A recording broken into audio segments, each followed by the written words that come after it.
All right, well, let's call the meeting to order.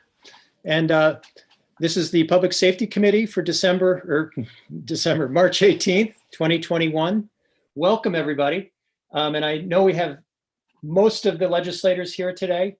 And I just wanted to give some brief outline before we proceed that this is not the ordinary type of Public Safety Committee meeting that we have.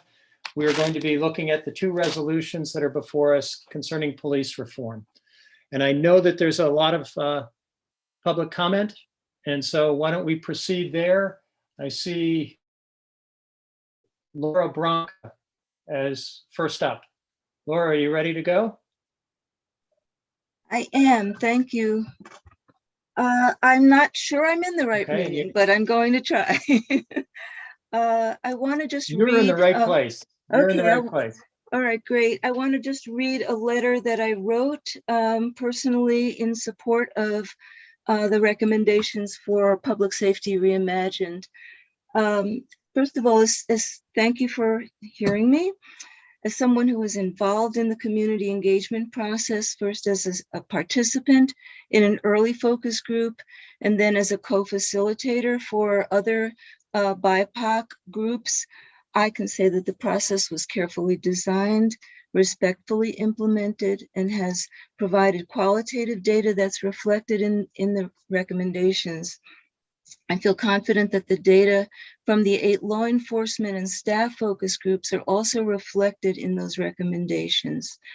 Please, I'm going to ask that you publicly clarify and correct misconceptions about the place of members of law enforcement in the proposed Community Solutions and Public Safety Department, whether they're going to lose their jobs, their seniority, have to reapply under civilian job titles, etc. My understanding is that although there would be a director, a civilian director who has expertise in managing organizational change, there will still have to be, for instance, a new ethical police chief hired, and that it might even be illegal to dismantle the police union. So I think that needs to be clarified. The report is not a call for dismantling, abolishing, or defunding law enforcement. And the city and county government really should correct that misconception because it's led to extreme escalation and polarization, and frankly, racialization of the recommendations that even members of IPD and the Sheriff's Department, I think, want and need. Many people in the BIPOC communities and other vulnerable identity groups were already deeply skeptical that sharing our perspectives would bring about a public safety department with accountability, high standards of professionalism, respect for all of us, and demonstrated integrity. Nobody wants a crime-ridden neighborhood and a dangerous environment for our families and our friends. But we're all entitled to safety and respect and an opportunity to heal the trauma and alienation that's been accumulating and recurring for decades here. It's real, and you can do something so beneficial if you are brave enough to be guided by what the people have said. Many folks went as far as they could by participating in these groups and interviews, and they don't feel comfortable writing to you or speaking live on Zoom. So you get to hear the most vocal folks making public comment. But we spoke to you already in the report's data. And if you bow to pressure from others who just want the status quo because it serves them, this whole engagement process will be seen as rigged from the start. And so as representatives of all of us, please vote to approve the draft recommendations, even if they aren't going to satisfy everyone. We know that a lot of detail and due diligence has to go into designing and implementing these, and there's a lot of room to be very careful and thoughtful about how you do that. So I think there's so much to gain. Thank you so much for listening. Thank you, Laura. And Samantha Lustak, you're up. Hi, I'm Samantha Lustak. I'm a certified safety professional and a certified instructional trainer. I'm also happen to be running for District 13's legislative seat. In reviewing this initiative, I think it's great, but I feel remiss if I didn't point out that there doesn't seem to be a lot of detail around the training aspects. And training is so integral to what we're trying to do here.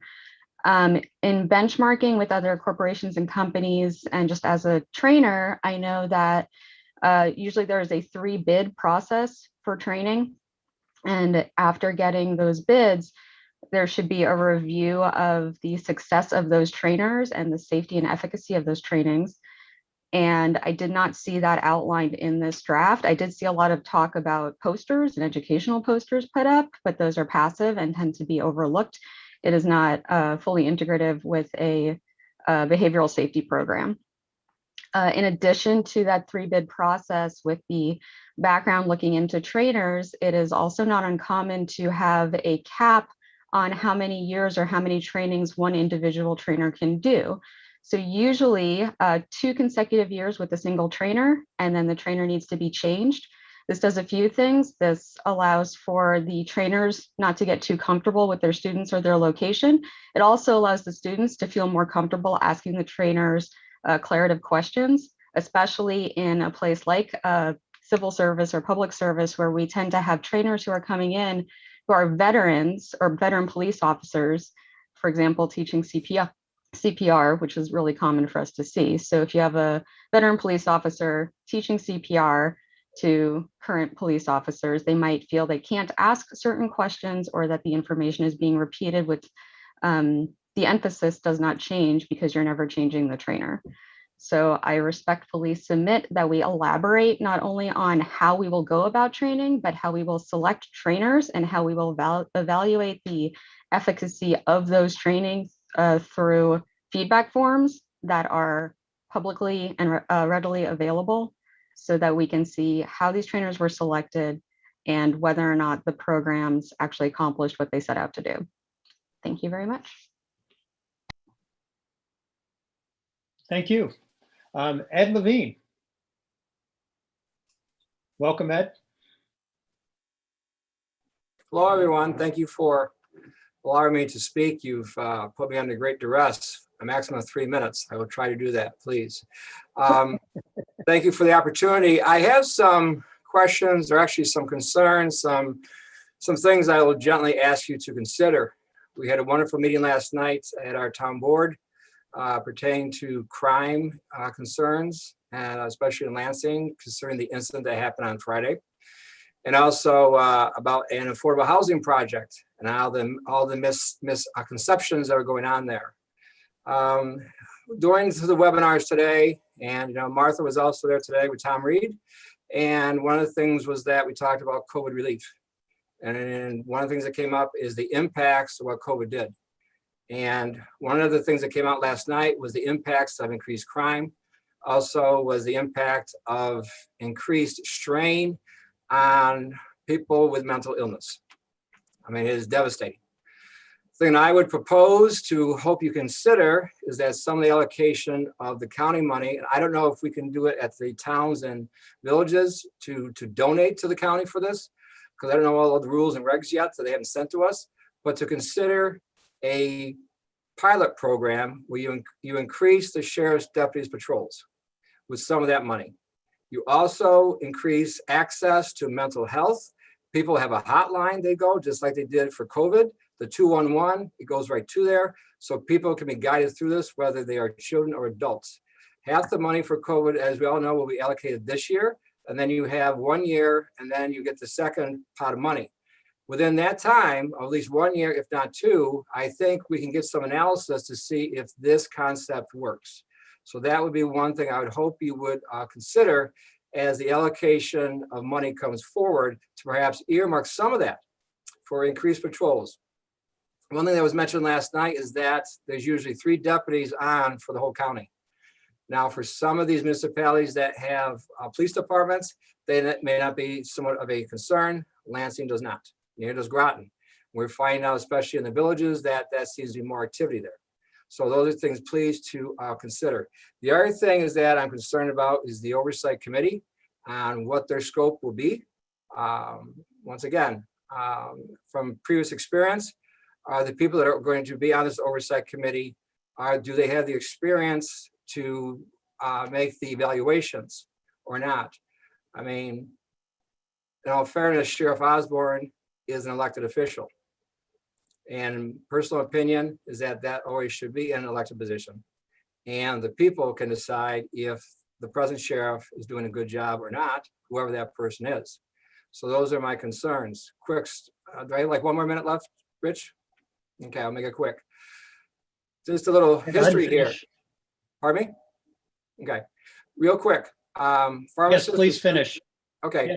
that's all I have to say for right now. I made my point. Thank you so much for having me on. No, Ed, I was saying you can continue. You're a town supervisor. We want to hear from you. Okay, just a story of experience. As a pharmacist, we were under the guidance of fellow pharmacists who were supervisors and division managers. The change in that governing process was that the front end managers and division managers would now be in charge of us, hopefully to decrease costs. Unfortunately, they didn't have the experience or wherewithal. Consequently, it was a financial disaster, and they went back to the old ways. My point is that if people are going to oversee, I hope they have hands-on experience so they understand certain situations that go on there, because let's face it, we're asking our deputies and our fellow officers and first responders to go someplace where most of us don't want to go. And they of all people know, and they also are under tremendous stress themselves. So having said that, the other thing is that with this allocation of money, we can build the community relationships that I think have been strained. And I'll just leave it at that. Thanks for having me. Thank you, Ed. And Peter Sultan, welcome. Thanks for allowing me to talk on less than 24 hours notice. I thank everybody for the hard work, first of all, that they've done on this report from all sides and all quarters. I think it's had to be done. The other things that I want to talk about are, I think everybody would agree that based on what happened with George Floyd, that de-escalation is the biggest problem, one of the hugest problems in law enforcement today. We've had a report that indicates that, and mental health goes hand in hand with it. I want to point out one thing, only in the budget estimates for your reimagining public safety report. I go right down to the implementation of a community justice center. I am very curious what the vision for that is. It looks like you're having a project manager and a data analyst and some loose amorphous sort of relationship with emergency E9, the 911 center, or it's based on that type of model. I think it's, if we add another layer between the boots on the ground and the incident, I just don't know what's going to happen. I really want you to take a look at that really carefully and not create a crutch or a wrench that gets in the way of what needs to happen. I just don't quite understand what the vision is of the Community Justice Center, particularly when you don't involve the community. It just seems like another government department, and I'm not sure what purpose it's going to serve. Thanks a lot. That's all I got right now. You'll hear from me more. Okay. Thank you, Peter. And please come back. I will. So next on the agenda, I think we've heard from everybody, Michelle, that wish to speak. I would note that we've also received a lot of written material. This has been a hot topic, as everybody knows, and legislators have been receiving written material as well. Martha. Thank you very much, Rich, and thanks to the public who've come and written in as well. And I just wanted to make a comment related to Laura's point about correcting the image of what the Community Solutions Department would be like. That, my understanding is that was really, it's not up to us to correct the information about that. That's not actually our proposal in a sense. And so I hope people go to the city and make sure you understand what they're suggesting and what it means. And it's really not up on us to identify that. It's including the budget estimates that that Jason sent us the other day. I checked with him and he said that the budget estimate on recommendation 1 came from the city, that didn't come out of county staff. So I just wanted to make that clarification. Thanks, Martha. Thank you. Yes. Yeah. Okay. Any changes to the agenda? Seeing none.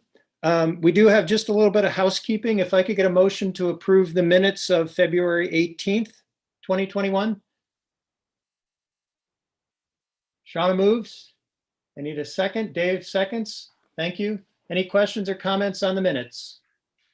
Okay, I'll call the roll. Shauna, Yes. Dave, Yes. Henry, Yes. and the chair votes yes.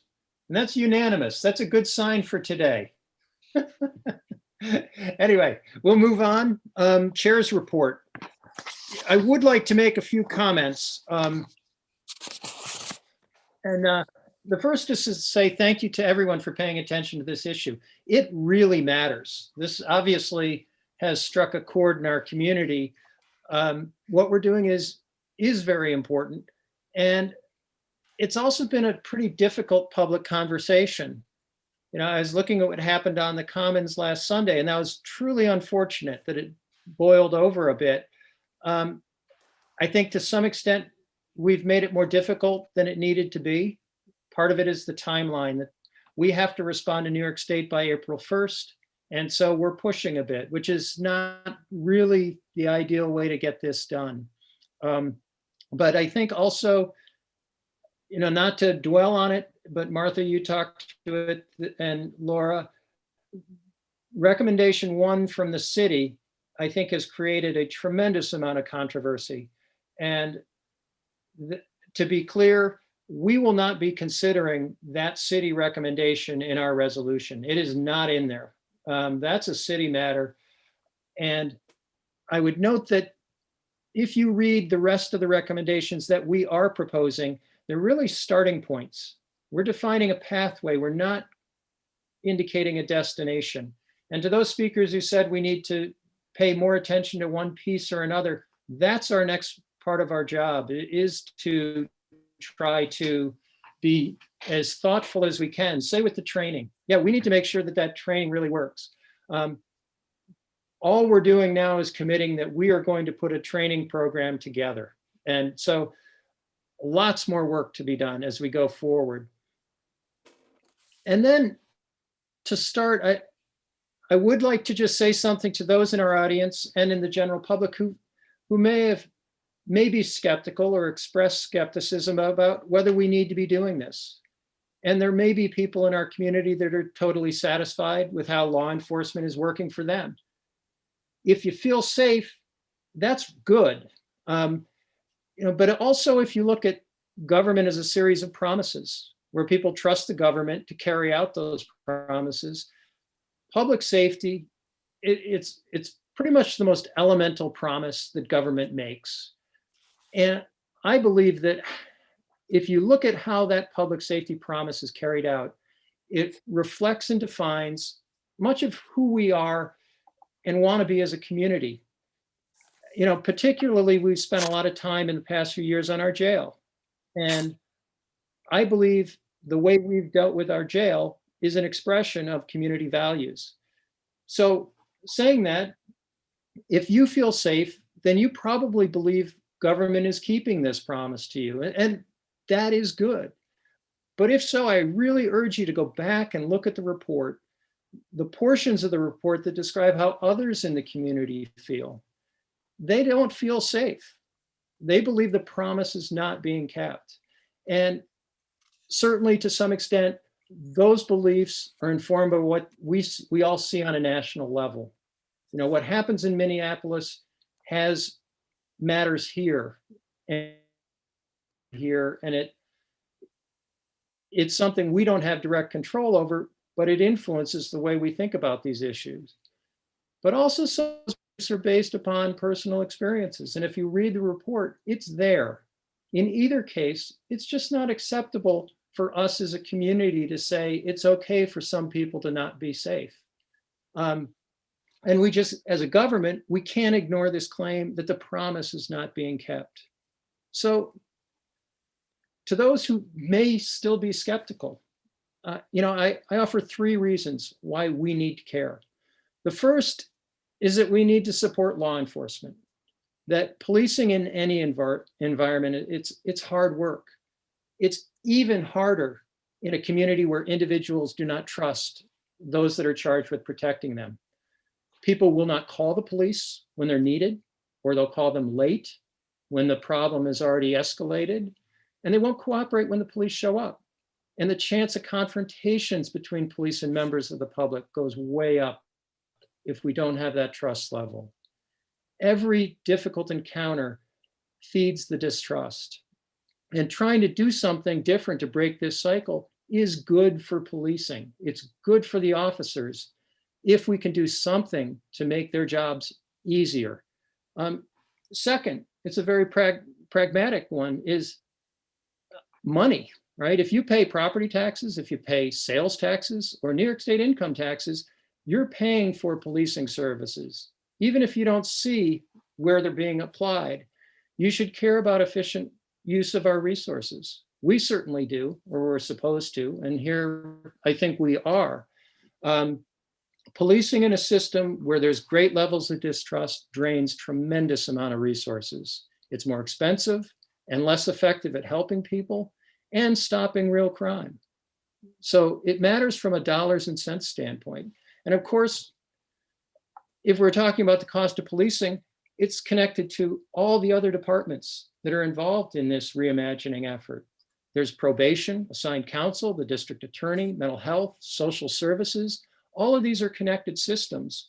And we have an opportunity here to increase safety and save resources. This is a really important thing if we can make a difference here. And then third, and perhaps most importantly, we can't ignore the promise.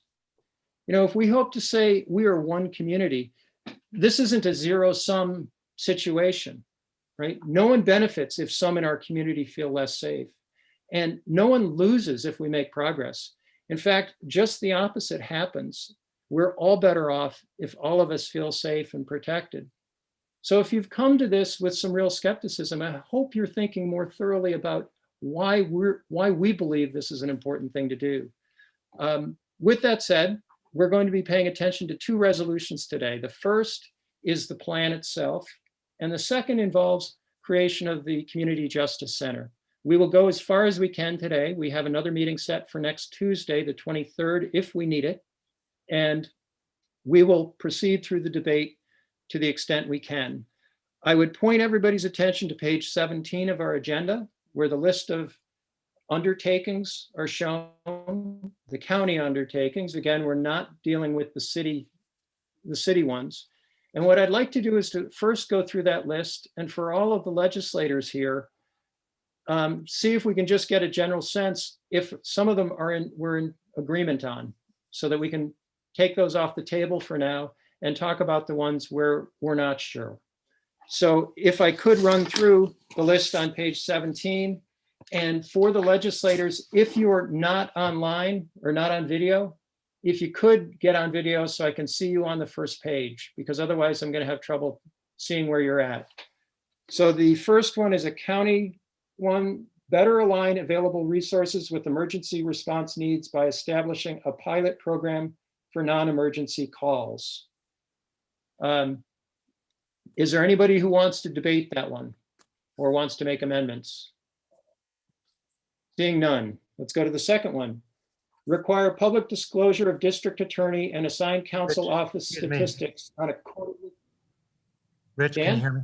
Thank you. Sorry, I was a little slow on the draw there. I'll go slower. Forgive me because we have 17 recommendations in our resolution. There's 19 in the report. They're in different places. So I've had a little trouble navigating, and I just want to, so my question is about this specific one. The recommendation that talks about having 3 new. Well, Dan? Yes? If I can if I can just interrupt you, what I would like to do is to run through them all. And it sounds like you want to talk about this one. No, I'm trying Yes. I'm trying to figure out which recommendation the thing I want to talk about belongs to, if it's this one or a different one. Okay. There's a recommendation Okay. for adding 3 staff to the sheriff's department who would handle certain calls and behind the scenes activities. Is that this recommendation or is that recommendation? Or is that a different one? Jason, I see you're on the, Yes, it's that you want to recommendation. jump in? Yes, Dan, that's the recommendation. Okay, yes, so I would like to talk about that when we can. Thank you. Okay, so let's put that on the list to discuss. Let's go to the second one. This is require public disclosure of district attorney and assigned counsel office statistics on a quarterly and annual basis. And Rich,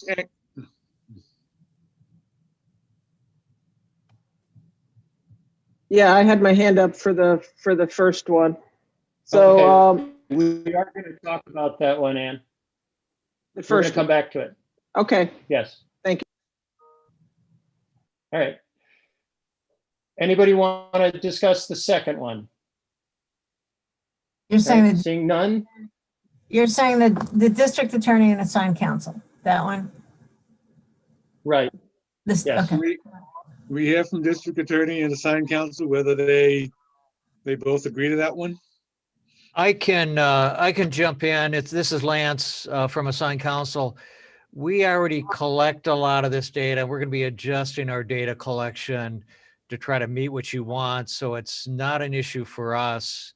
I mean, I kind of understand the purpose why you want that. So a fair amount of this data, because we have a data officer now, we've begun collecting. I think it's appropriate for us to disseminate it in some forms. We kind of collect our data due to some state requirements because we have to report a lot of our data now to the state. So, I mean, if we're reporting to the state, my perspective is why shouldn't we be reporting to you as well? So it's not an issue for us. Okay. I'll be more Is there any support it. legislature? Yeah. I'll be Matt, you're more. okay with it? I support it. Okay. Is there any legislator who wants to discuss this one? Rich, Seeing none. Oh, I'm Amanda. Can you sorry. put your hand raised? I'm still trying to figure out where we are. I'm a little slow today. Are we looking at the draft report that lists the 1 through 19? We are looking at our resolution, Okay. page 17 of the agenda. Okay. Well, I don't Does have that help you? that does help. I will have to look that up. So thanks. Rich, can you share your screen? right. I was gonna say that or read them out loud for full transparency to people, please. Well, if it's on the screen, I mean, Yeah, I Michelle, was reading them out loud.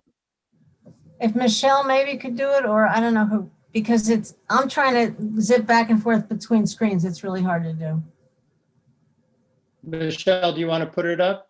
Could you share your screen with the agenda? I can Or open the agenda, or Brittany, can you do that while I'm doing the?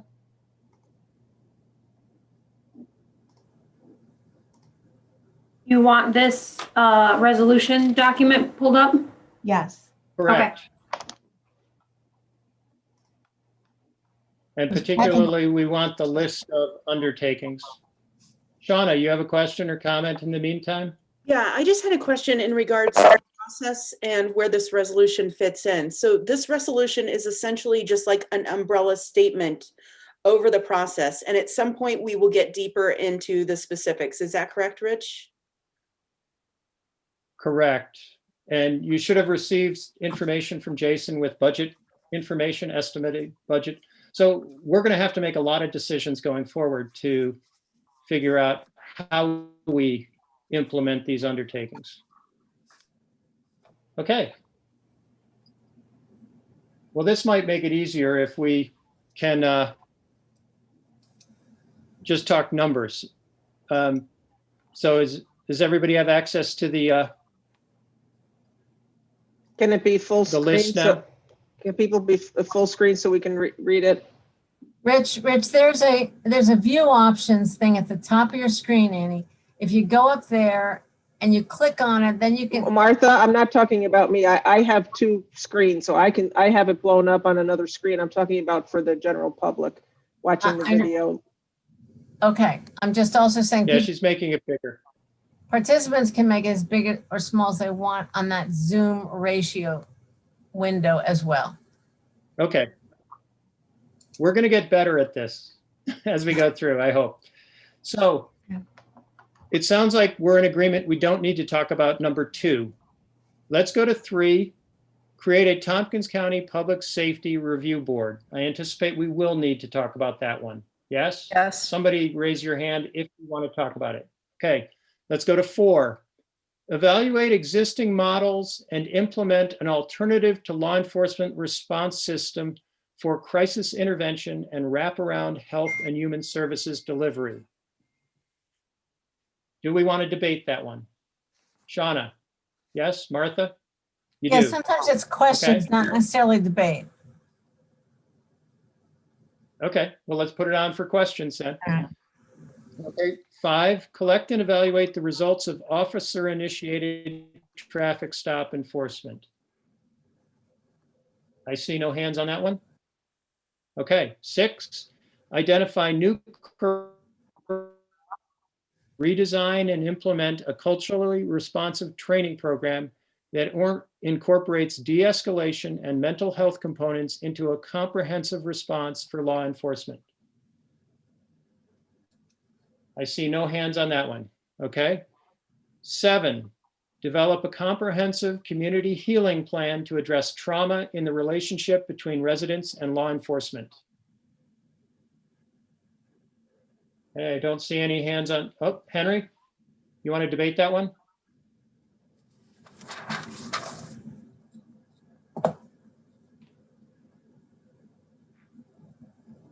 Henry, you want to debate that one? Yes. Okay. Okay. 8, standardize data entry and review existing data sets for more actionable insights and allocation of public safety resources. I see no hands on that. Okay, 9, develop a real-time public safety community dashboard. I just want to talk about Okay, that one. 10, I want develop. to talk about number 9. Okay. Yeah. Absolutely. 10, develop a comprehensive, inclusive, and innovative recruitment strategy for law enforcement and corrections officers. And you want to talk about that one? Yes, okay, that one's on. 11, develop a countywide program to promote and support holistic officer wellness. Mike, you want to talk about that one? Yes, okay. 12, seek ongoing and responsive collaboration from New York State troopers operating in Tompkins County. I think we're good on that one. 13, repurpose SWAT mobile command vehicle to Tompkins County Department of Emergency Response and develop policies for and center. Yes, we want to talk about that one. Okay. Rich, you broke up, so they 14, could. Dr. Rich, you were breaking up. People couldn't hear what you said. Okay, it sounds like we will debate 13. People couldn't 14, hear what. conduct a review of. Okay. You kept Can you hear breaking me up now? while you. Yeah, but you do keep breaking up once in a while. Okay, I'll do the best I can. 14, conduct a review of SWAT callouts to determine appropriate use of service and equipment. Yeah. Yes. We do want to talk about that one, okay?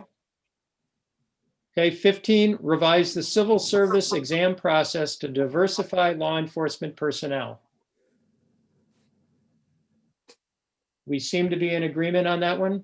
16, advocate for New York State to grant local civil service authorities the authority to enact continuous recruitment of eligible candidates for law enforcement personnel.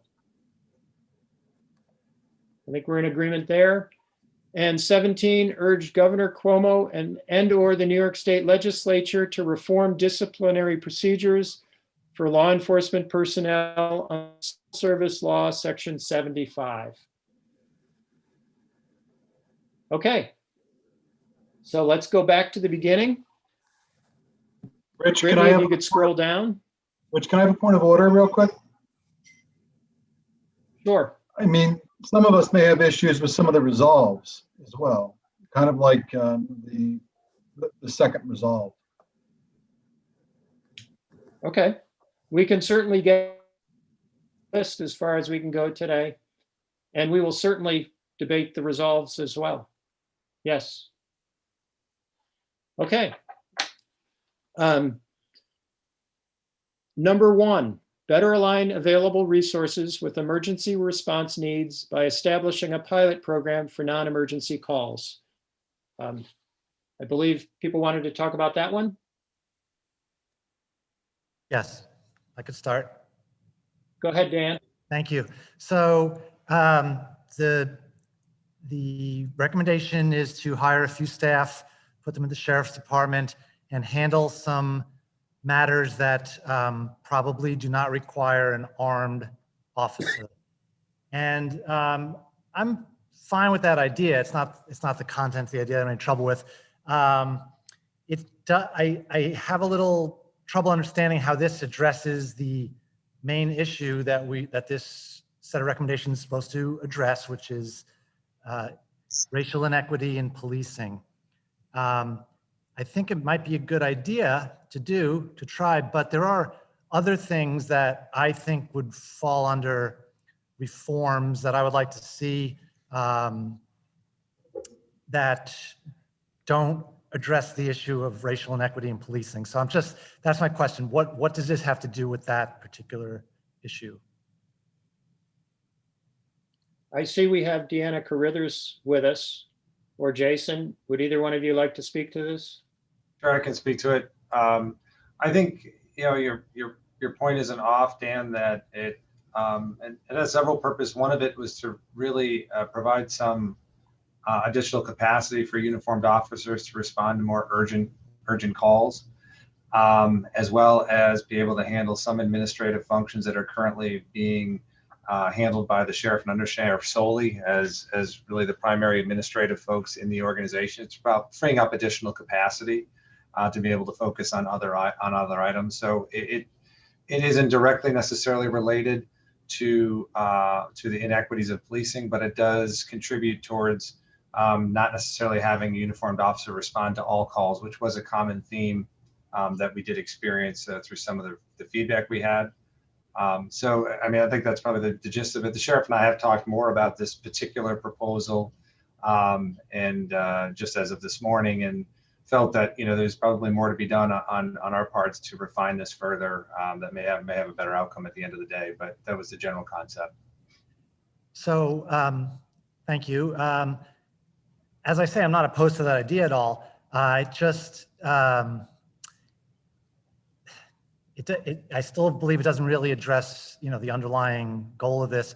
And if we were to increase sheriff's staff in order to handle more capacity, which I would be in favor of, I think they should be full officers for a variety of reasons, so that they can be, because if there is an emergency, for instance, or a bunch of staff out on disability, which is fairly common in that office, we can't send the grant administrator out to the emergency. But if the person handling the grant administration or the quartermaster duties or the other things that are listed were a full officer, then they could be temporarily reassigned in case of emergency. So that's what I wanted to say. Thank you.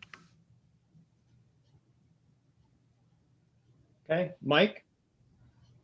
I don't want to take too much time on this. I guess I'm curious. I don't understand why we're doing it. I kind of already thought that was the point of 911. Like when I had an issue with my car at the airport and I called 911, we established pretty quickly it wasn't an emergency. Like I didn't need somebody right then. And they said, yes, we'll send investigators over to your house in an hour or two. We have a lot of car accidents. I said, fine.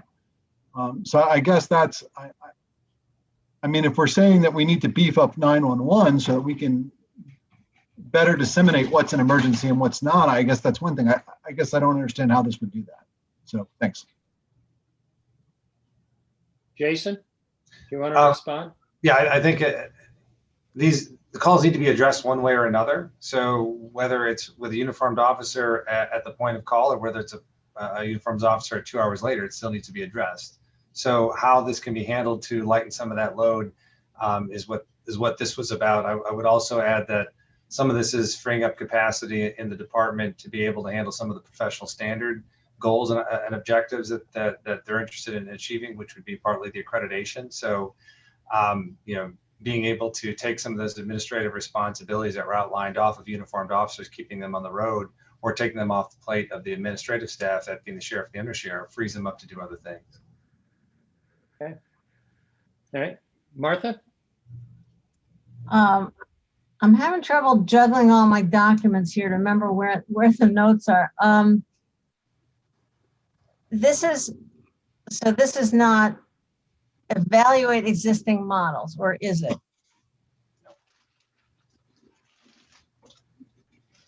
With a human resources, that's a consultancy, sort of 25,000 for consultant, 200,000 for community organizations. No, that's number 4 on the resolution, Martha. Okay, because I'm going back and forth with Jason's thing about the budget estimates. So, so I'm looking at Jason's narrative about the budget estimates. This is 3 civilian staff in the sheriff's office. I mean, that's, we already have some civilian staff. Is it, I guess I am not agreeing with Dan. I think if this are truly administrative civilian kind of tasks, I'm puzzled as to why we would have a sworn officer on these ever, because those are, a sworn officer goes through like 6 months of academy and all these years of training and et cetera. They're paid on a whole different structure than a civilian for good reason. So these kind of tasks, I'm really surprised we have sworn officers on these kinds of things at all. Grant, okay.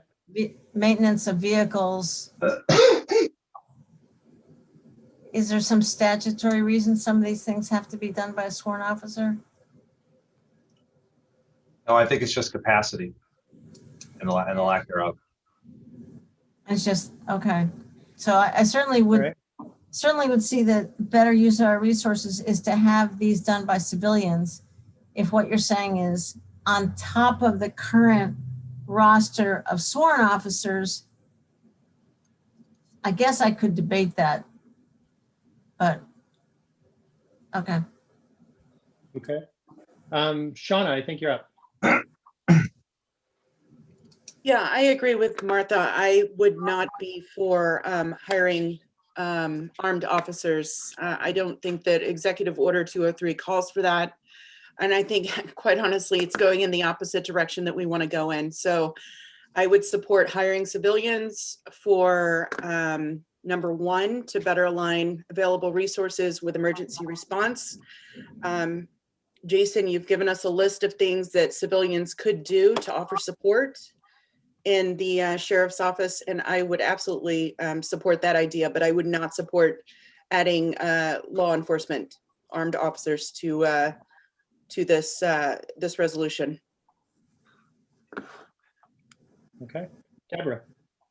Yeah, I don't think that this particular recommendation involves hiring sworn or armed officers. This recommendation is number 3 under Jason's budget proposal, and it talks about 3 civilian staff. It doesn't have anything to do with armed officers. Yeah. Okay. Anne? Thank you.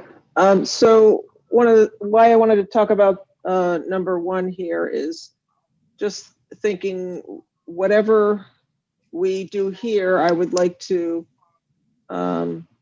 see if we can make sure it aligns with and prepares for what I believe when we look into and work on number 4 here in evaluating alternatives to law enforcement response for crisis intervention and other health and human services delivery, that so there's some type of streamlining, triaging, whatever you want to call that, of calls that come in or where people call, just so it's going to better sync with that when we figure that part out, you know, as much as we can foresee the future. Thank you. Okay, Henry. Yes. My question is that we looked at prior calls for 3 years or so, and then we decided to do a pilot program for non-emergency calls. Savante, or the city, looked at the same information, and they basically made a step ahead of us in terms of not doing a pilot program, but instituting public safety officials. And so I'm wondering, why do we have a different response in terms of, you know, in terms of their number one versus our number one? If we look at the same data. Jason, did you want to respond to that? I can. I think it speaks to, well, I'm not going to speak to what the city determined as to why that was the best choice for them. You know, this was, I think, part of evaluating if there was the ability to, and it could be more civilian staff in the long run, to be honest with you, that may be needed to handle and offload some of these non-emerging calls. And if that's the case, then that may need to grow. But this was to really try from an incremental perspective to see if there's value in that. I will say also, you know, in speaking with the sheriff and undersheriff today, there may be a need for, and I think something that we want to talk about more as we get into this a little bit more, when we talk about some professional development standards in the department, when we talk about accreditation, when we talk about more organization around training, there may be a need for a higher level administrative officer to support that effort as well. So I think this was about incrementally trying to see if there are non-emergent calls that can be responded to differently than tying up uniformed officers on the road. And if that works out well and it continues to grow and expand, then that's another thing to look at after we try it. I can't speak to as why the city made that change as significant as they did. How long is the pilot program going to last for? I think you want to try it so you have some adequate data to understand how it works. Like I said, I think, you know, as you will see with most of these, this is conceptual. There's more detail to be worked out. And after getting into this and having more conversations with the sheriff and undersheriff, we may say that the structure is slightly different to achieve the best outcome that we want. But I think you want to evaluate it to know that you're going to have a decent amount of data under your belt to know that this is the right direction you want to go in or not. Okay. Let's see. Well, let me let Amanda jump in because she hasn't spoken yet. And then Martha and Ann, you have your hands still up or up again? Again. Okay. Amanda. Sure. I actually want to kind of take a step backwards. So if they want to finish the conversation about this, that's fine with me first. Okay. Yeah. All right, Martha. Thank you, Rich. All right, now I'm going back to Jason's document about the budget. And I'm trying to understand. So the list, it'll help me understand how this works to be a little more granular. So the civilian staff positions requested would be located in the civil division of the sheriff's office. And the duties they will take on duties unnecessarily handled by sworn officers, including grant management, vehicle and equipment maintenance and scheduling, liaison with the district attorney's office for discovery purpose, equipment, software maintenance and coordination, purchasing, billing, quartermaster, stop DWI, management of other community programs such as Neighbor Watch, Neighborhood Watch, etc., car seat program. So are those things, it sounds like those things are all done kind of 9 to 5 during the day. Or, I mean, if somebody's assigned to be on the road, I don't understand. I guess I'm really confused as to who's doing that now, and are they actually doing those things instead of being on the road? I'm going to have Derek jump in and jump in this conversation. I think some of it is done now at 9 to 5, and some of it is done on the road, depending on those functions. But I'll have Derek jump in a little bit to explain some more of the details and how those duties are covered. Yeah, thanks, Jason. I think there was a little confusion because originally we had discussed, and I meant to bring this up with you earlier, and I apologize, it completely slipped my mind with everything else. We originally had discussed some help needed for administrative type work and other things that are handled by deputies on the road right now. Most of those things you've just listed off, Martha, are handled by uniformed people. We have a sergeant on the road patrol that arranges for most of our vehicle maintenance issues and things of that nature. I can't remember the entire list. I don't have it in front of me. I'm sorry. Right. I think everything on there except for grant management is handled by uniformed people right now. And it does take away from a lot of the work they're doing on the road. So this was just an idea of how to possibly take some of that away from uniformed officers, take some of it off the plates of the undersheriff and myself, and also come up with a way to relieve the road patrol slightly with some of the calls that they have to respond to via vehicle that perhaps somebody could handle simply by making a phone call and doing things over the phone. So that's where that all came into. Oh, okay, but sorry. If somebody's assigned to cover zone 3 for their shift, they're not doing these things, right? Are you talking about the supervisors? Yes, mostly supervisor, yes. Yeah, like I mentioned, the road patrol sergeant handles the vehicle maintenance and things of that nature. But as far as like neighborhood watch, some of the other things you mentioned, car seat programs, planning, all that, that's all handled by uniformed deputies. By the higher level supervisors? No, by deputies as well. Yeah, we would remove them from the road patrol to help with certain things. You actually take somebody off the road in order to make sure such and such is handled. Is that what you're saying? Yes. Be able to make sure all those things get done. All the deputies and sergeants are assigned ancillary duties. And that's how we make sure we get these things all accomplished. We don't load them all on one person. We've had to distribute it amongst the staff. Okay, got it. Thank you very much. I appreciate that. Okay, thank you. So I guess I'm a little confused, and I'm gonna blame it on getting my first vaccine yesterday. It must have gone to my head, but which is great. I guess I'm like, it's great that we're talking about this, but people are bringing up like some details that, like we should hire more these people, we should, have them do this.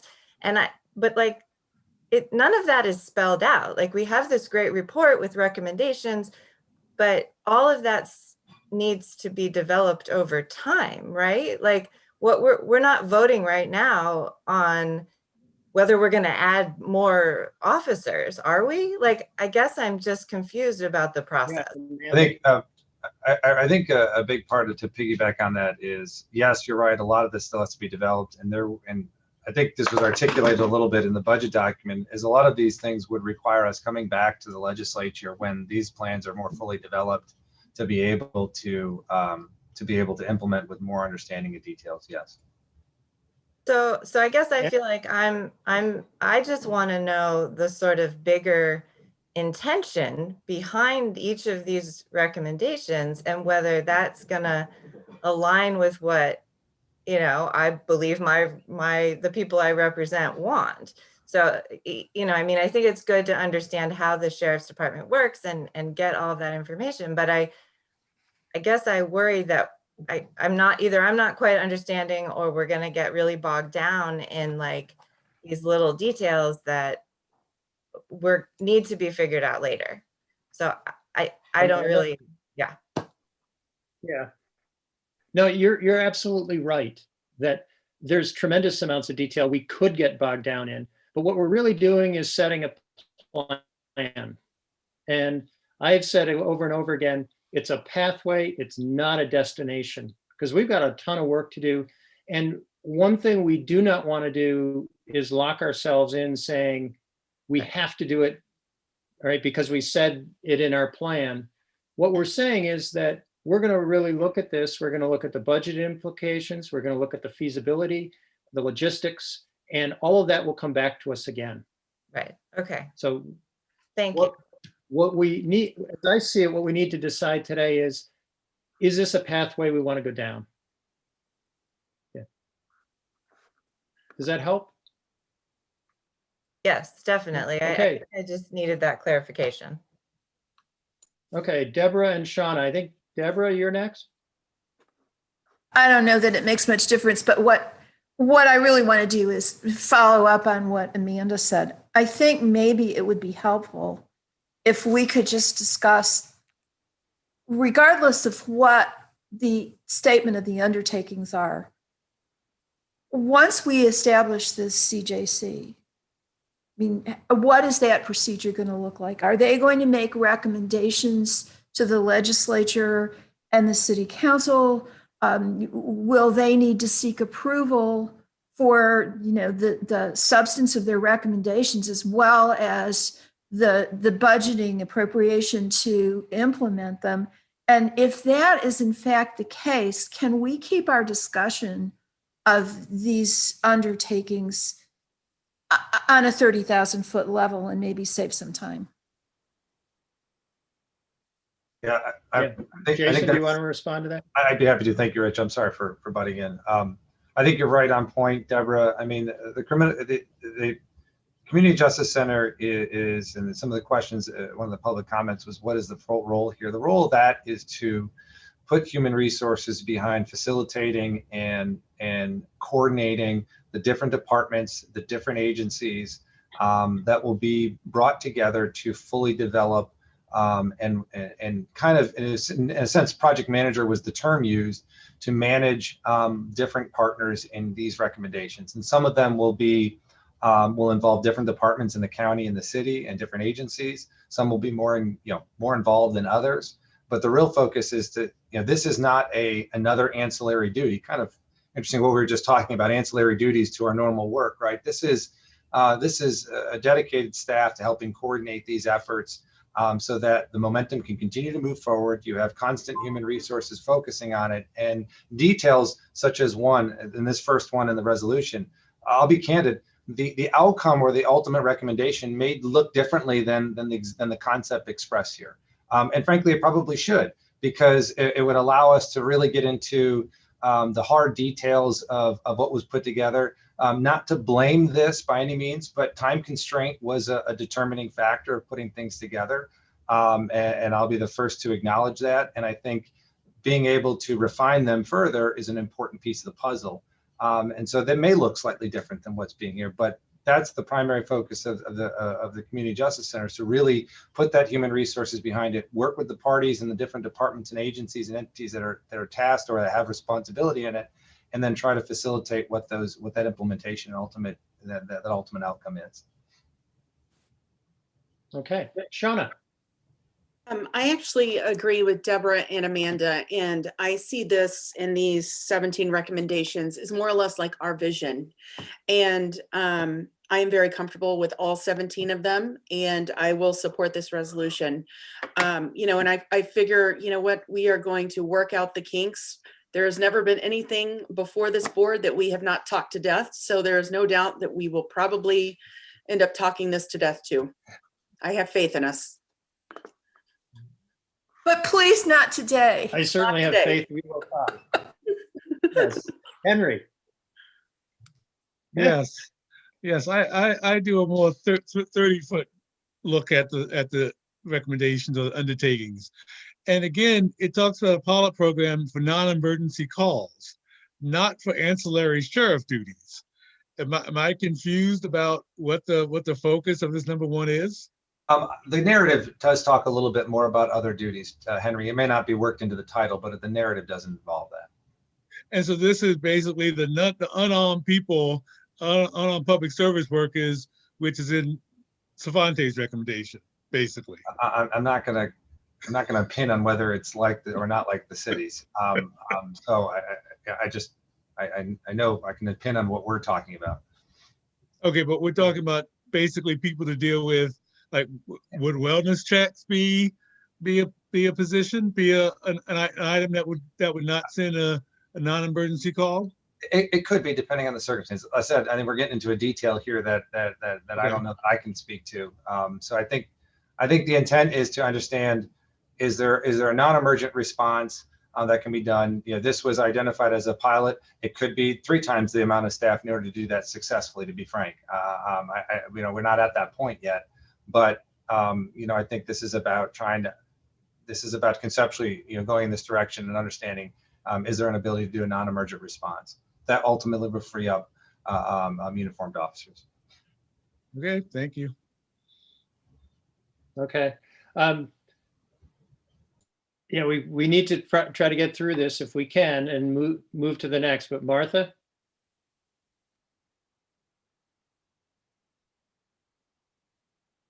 Need to unmute. I think there actually really is confusion here from one document to another. And I don't mean to get into the weeds, and I understand the CJ, we're going to go through a lot of this with the CJC. But if I go to the original report, it really sounds more like these new people are going to actually go out and handle, it says the civilian staff would handle non-emergency calls that can be handled by a non-sworn employee. So let's just say if this means hire 3 civilians, we figure out how to make it work. I mean, pilot program also suggests you're collecting data and you're figuring out, that it works, which I think is somewhere else. But I think there's a fair amount of confusion. I guess I have a question. Documents aren't lining up. Yeah, I have a question for Derek and Jason. If I could put a question in, would it make sense to change the wording from non-emergency calls to non-emergency duties? Would that more aptly describe what you're thinking about here? If it allows us to get to number 2, yes.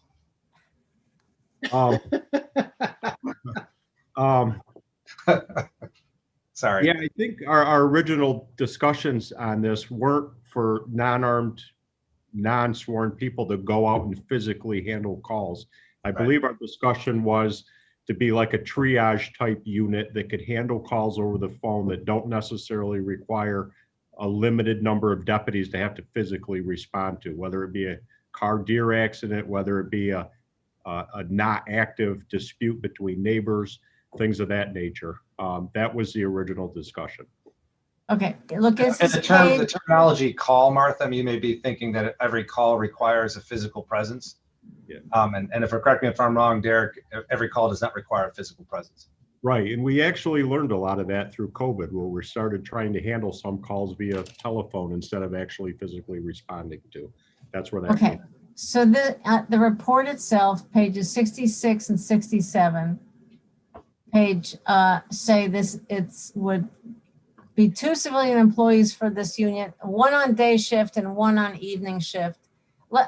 Tell you what, we're not going, this is going to still go to the legislature once this gets voted out here. If we can put a pin in this one and try to make sure we understand which pieces is covered here, I would appreciate that. We can get to it later.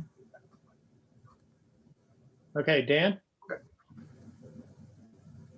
I would say that this one has generated about as many questions as any of them in the list as I talk to people. And I try to answer, they say, well, what does that mean? You send it, I always just say social worker, right? It's just a shorthand in my opinion. You send a social worker out to calls that don't require somebody with a gun.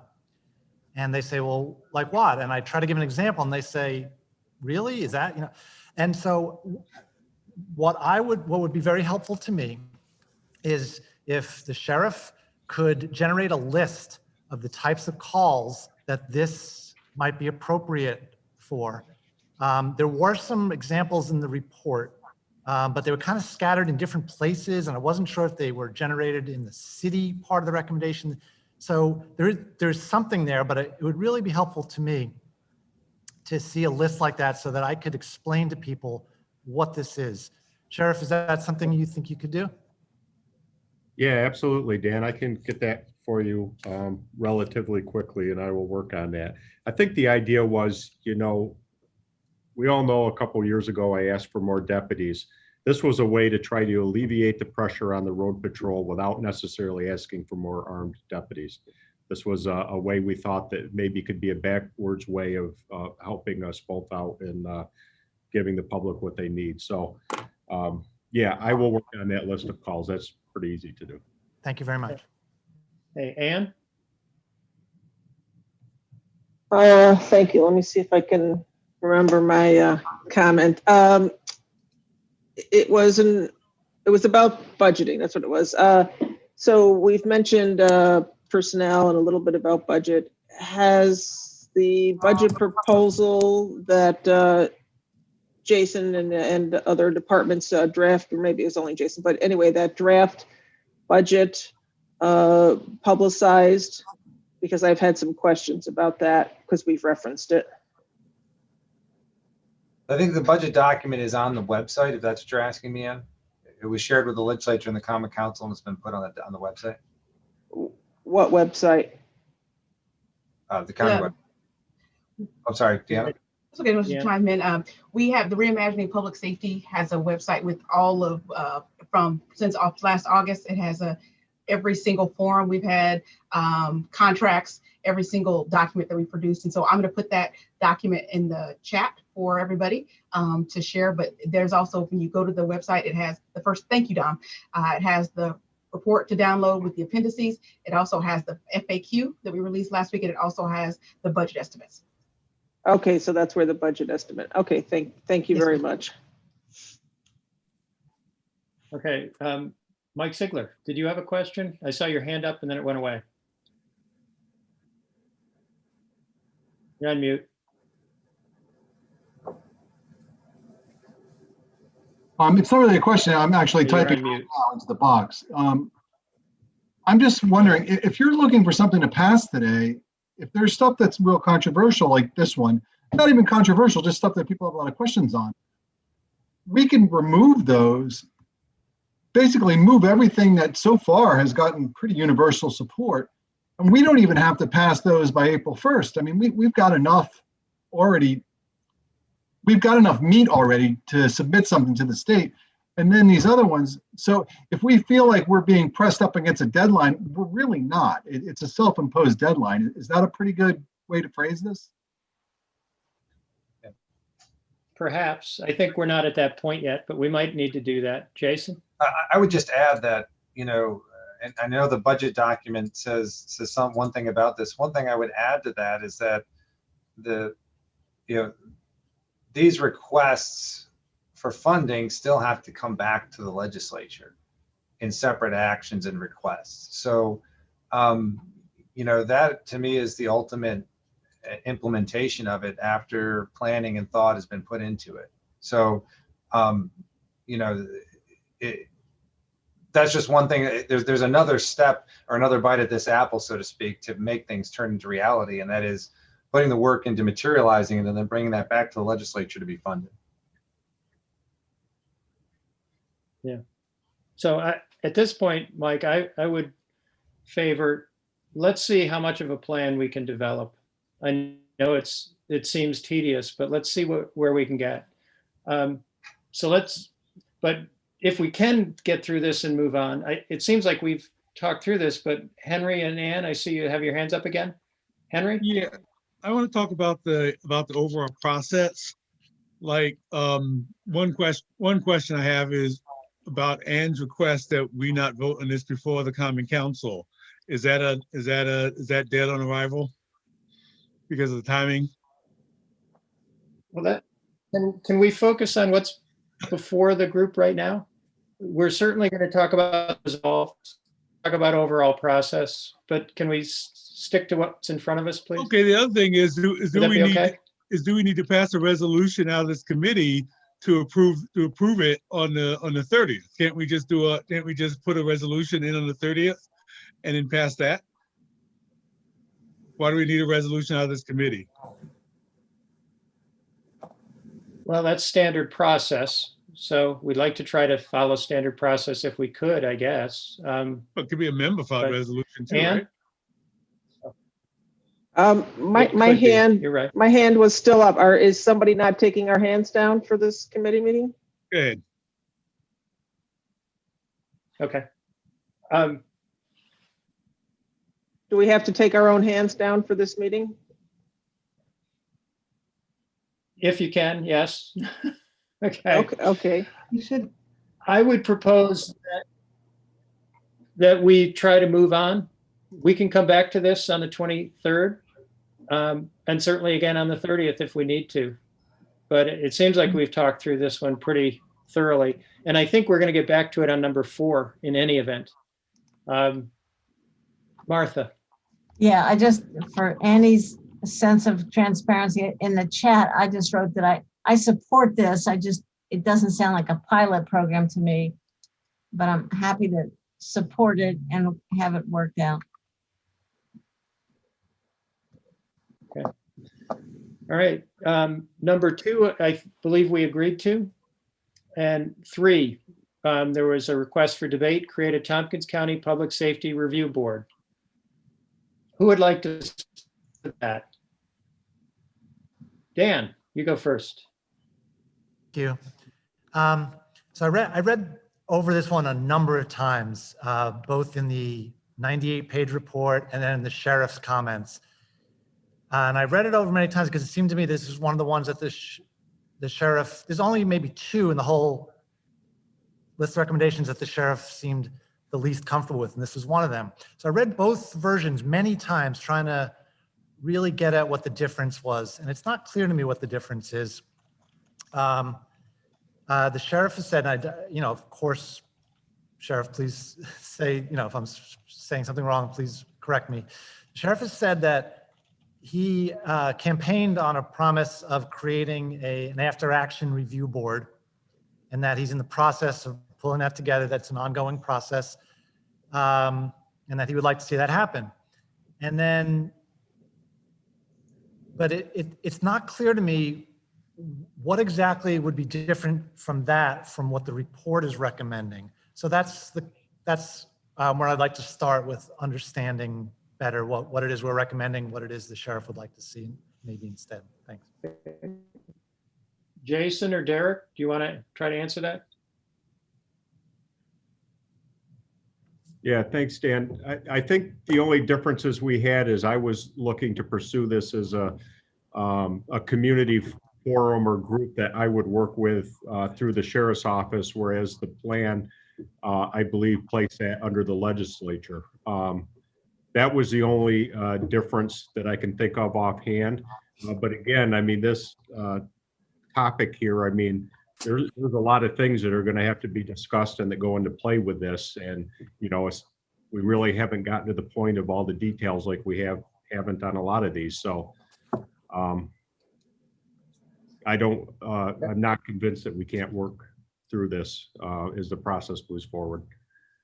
Thanks. I'm going to do a little follow-up. And anyone correct me if I'm wrong. I believe in the report, there is a representative of the sheriff's office on this board.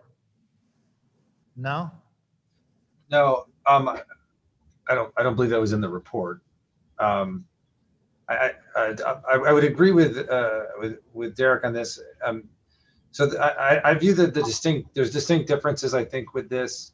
I think the sheriff commission is an advisory group to support the sheriff's office, similar to the Human Rights Commission as an advisory board to that department.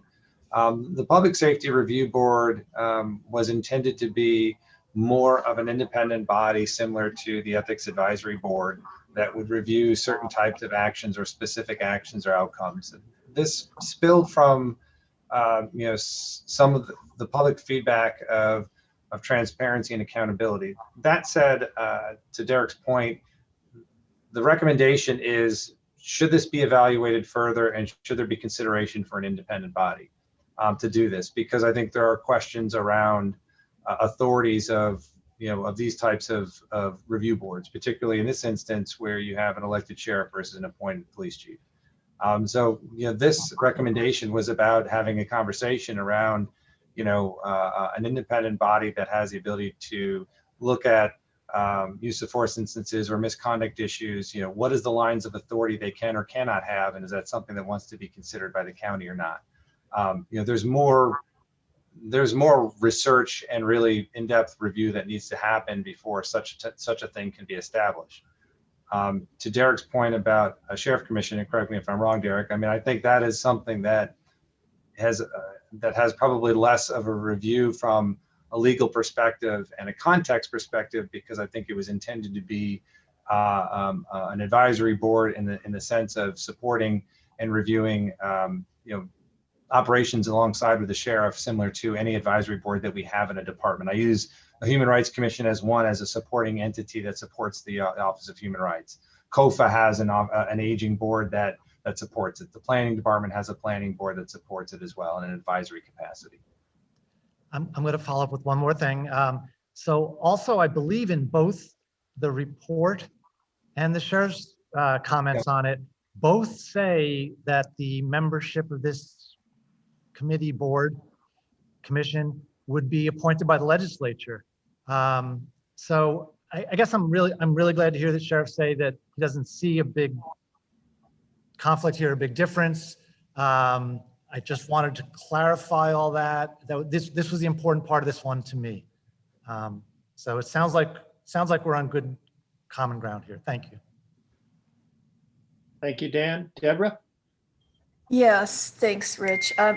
This was the one county proposal that I found problematic, but not so much in terms of how the board would be constituted, but what powers it would have with respect to setting standards for and disciplining the sheriff's employees. Because in my opinion, he is an elected official, an independent elected official, and we need to be very, very careful about how we exercise any control over his staff. That said, I agree with Jason's distinctions between the sheriff's vision for this group and the proposal in the report. And I think the devil for this is going to be in the details. And we will have plenty of opportunities to argue about what this board should do if we need to when we get the CJC's recommendations. Okay, Martha? So I'm looking at the report. It's page 79.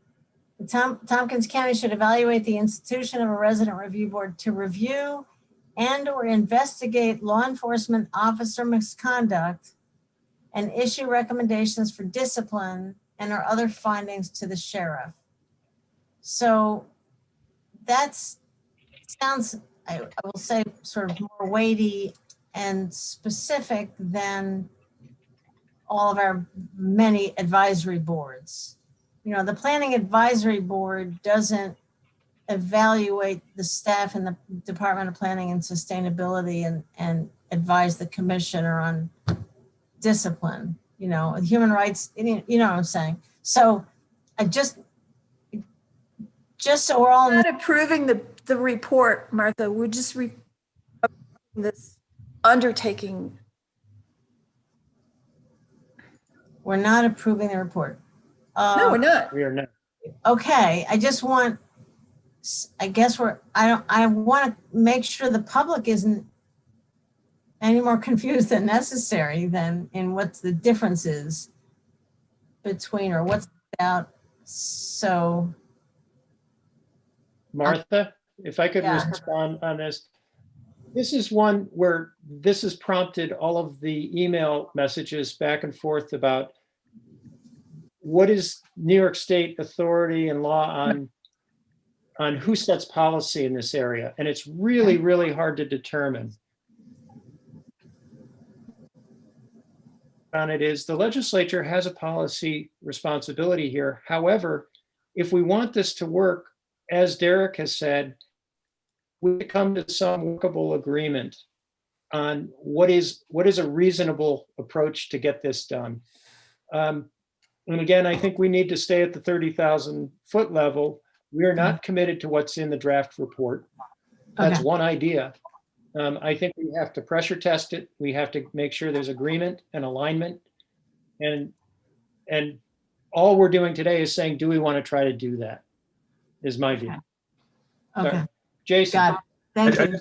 I just want to clarify what the recommendation says. The recommendation says Tompkins County should evaluate the institution of a resident review board. The evaluation should include, but not be limited to, structure of a board to include investigative powers, scope of authority, transparency, independence of the sheriff's office, and budget support, meaning budget support to support this type of board. It is about evaluating this type of board and whether or not it's appropriate, whether or not the legislature wants it, whether or not it has the authority or what type of authorities could come with it. It also calls in the recommendation, Tompkins County should additionally call upon New York State to create uniform requirements for the formation of these types of police review boards, because it was identified, including those with elected sheriffs, and consideration of how these things function. So the recommendation identifies all of these types of issues that really need to be understood, investigated, and researched more to determine if this is the type of a citizen oversight review board that you want, and what is that scope. The best thing I could use to compare it to that what we have now is an ethics advisory board. All right, that's the most equal comparison I could talk to. But that recommendation is about investigating this, and there are court cases right now that will probably give guidance as to how these types of things can or cannot function moving forward. Because this is an area where state law is really absent, where some states have authorities outlined in its state law.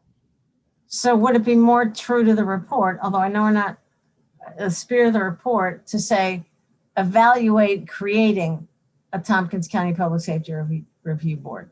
Yeah, I mean, that's the context of the narrative in it, is to evaluate the institution, determine it, research it, understand it. If the title itself is deceiving, then we can fix it as we see fit. Yeah. All right. Actually, could two people do me a favor? Could we get the resolution on the floor? Would somebody move it? I'll move it, Shauna Rich. moves. Okay, Shauna moves, Deborah seconds. Thank you. Martha, are you thinking about an amendment? Well, and then I just went back to the full report, and it does say create a Tompkins County Public Safety, but even though the narrative says But we can say what we want. Okay. We can say what we want. We want to say evaluate the creation of. Or consider the creation of. I would suggest that, and again, this is to try to make sure that the public doesn't go, hey, wait a minute, you said this there and that there, if that's possible. So I'm not on the committee, but if that seems to be useful and more clear, then that's kind of what I'm looking for. Okay, so moved. Do I have a second for that? Well, Shauna raises a good point. I'm not on the committee, so I'm not sure I could. Let's have committee members make the amendments then. Does a committee member want to make that amendment? Please. Okay. I'll make it, Rich. Thank you, Dave. Is there a second? Shauna or Henry? Shauna moves? Okay. So the motion is to change the language to evaluate the creation of. Any discussion among the committee members on that? Right. Ready to vote? Dave? Yes. Shauna? Yes. Henry? No. All right, and the chair votes yes. All right, so we'll change that language. Mike, you're up. Well, I thank you for changing the language. I just think the horse is out of the barn on it, to be honest with you. I think that's what, yeah, I think that's causing a lot of angst. And I think you're better off just removing the whole thing from it. And that's my personal belief. I don't even know how listen, it's not like we're reinventing the wheel here. There are public safety boards in the country. I personally don't know how a public safety board is going to investigate anything. And I really believe this is the sheriff's job. This is literally why you elect somebody like this. This is why, frankly, this is one of the things the sheriff ran on, was this accountability. And when he had a problem with a deputy, it was addressed. And I don't know, I understand what people are driving at here. I just don't even understand how this would function. And then I don't understand how you're going to change the perception at this point. This isn't I understand what you're saying, this is a 30,000 foot document, but it kind of isn't at this point. I mean, the things we're passing, people already know about. So we can make the change later on and say, yeah, this is how we've changed it, but you're going to have to communicate the size of those changes. So that's my 2 cents. Okay. Yeah, Deborah, did you have something? I thought I saw your hand up.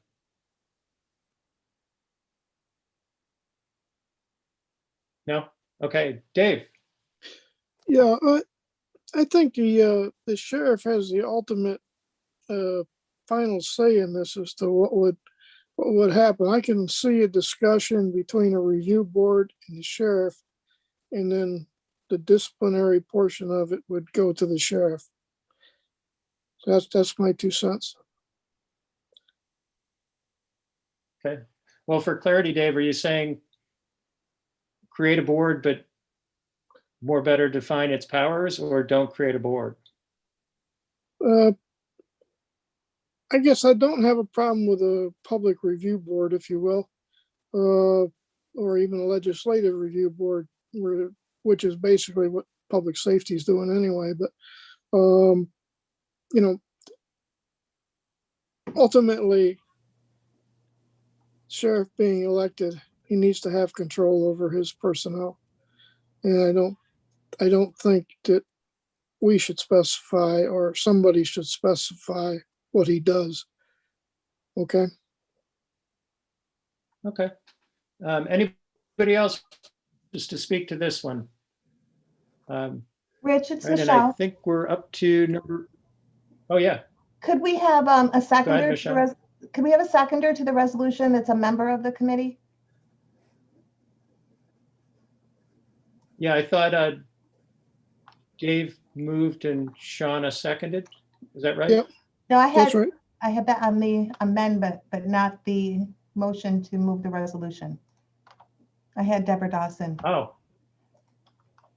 right. Okay, Shauna moved the resolution. Dave or Henry, would you care to second? Yeah, I'll second it. Thank you, Dave. Thank you. Okay.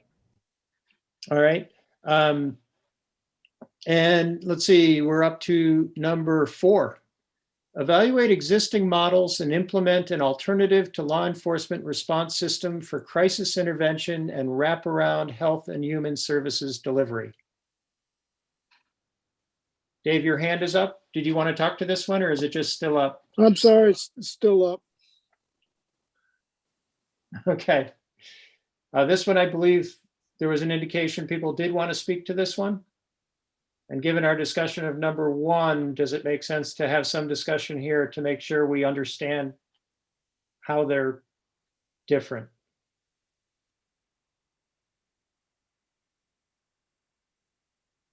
Everybody's in agreement on this? How about a quick explanation of how they're different? I think Okay. that would be helpful to everybody. Thank you. Yeah, Jason, why don't you jump in? So this is modeled around a framework that there is opportunity for other types of response, particularly around crisis intervention and wraparound services, revolving around health, human, social service needs. where right now uniformed officers may be responding to these calls that may not be necessary, but may be better served with different types of professionals. So, Derek and I have talked, and Jen and I have talked about this. There are some different belief approaches to this that I think still need to be worked out. And this was based off a series of alternative response models that were studied.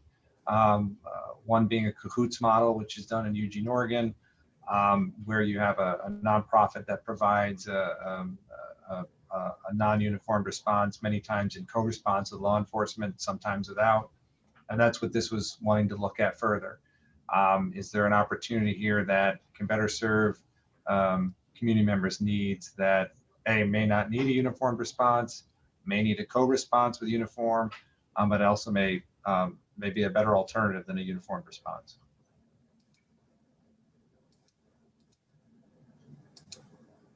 Does anybody have questions on that? This was probably what we spoke more in the working group than about anything else. Yeah, Martha, did you have a question? Yeah, I'm going to my email about the cost document. So the 10,000 is this the resource hubs? No, that's a separate kind of a separate discussion. I mean, Okay. part of this is, I think evaluation of resource hubs is part of this process. But the immediate start to this evaluation is that 25,000 was the start to that evaluation. The resource hubs, I think, are something that would come out of the evaluation as to how that could be exercised. Okay, because in your document, in your cost document, you're talking about there's $25,000 for consultancy consultancy and travel, including travel, et cetera. Right. But in addition, $200,000 meant for ongoing funding to run these community supports. Right. So are you saying this is not the same recommendation, or it is? It is, but keep in mind the first budget narrative is really the initial evaluation.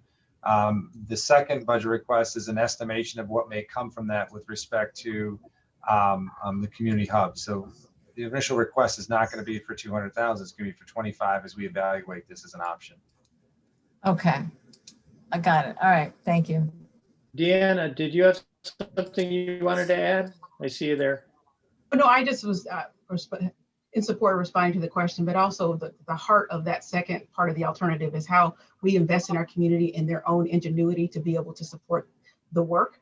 And so as a part of the Community Resource Hub, a lot of feedback that we received from the report, and also support that, and also a lot of the feedback we received from folks who responded to the report is where is the community resource for them to be directly involved in their own solutions. And so as we think about overall alternatives to responses, a part of that is to say, hey, Jim, hey, Tanya, hey, whatever, Bob, you can be a part of this too. You can create your own solutions. You can come up with an idea as a part of the Community Resource Hub. You know what you need better than we do. And so whether that is medical innovation, whether that's some work with housing, all those different things. And so it's really an opportunity to tap into our residents at a direct level. So that's all I was going to say. All right, so it's sort of systems that are out there and kind of design our own and then implement. Okay, thank you. Henry, did you have your hand up? Did you have something? I took it down. Okay, is there anybody else who wishes to speak to this undertaking? All right.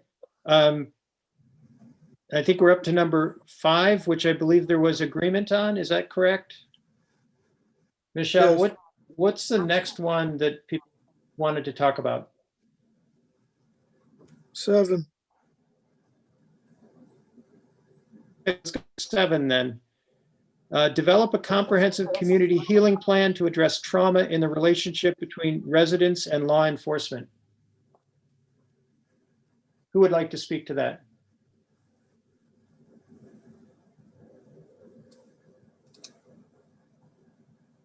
Wasn't it Henry that put his Seeing hand up? none. Yeah, Okay. it's Henry. Yeah, I requested it, but I withdraw it. Okay, Mike?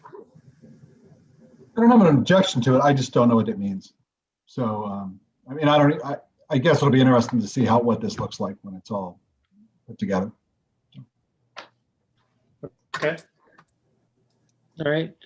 Michelle, what was the next one? The next one I had was 9. Right. Develop a real-time public safety community dashboard. Who was it? That was me again. I withdraw it. Okay. What do we have next, Michelle? 10. Okay. Develop a comprehensive, inclusive, and innovative recruitment strategy for law enforcement and corrections officers.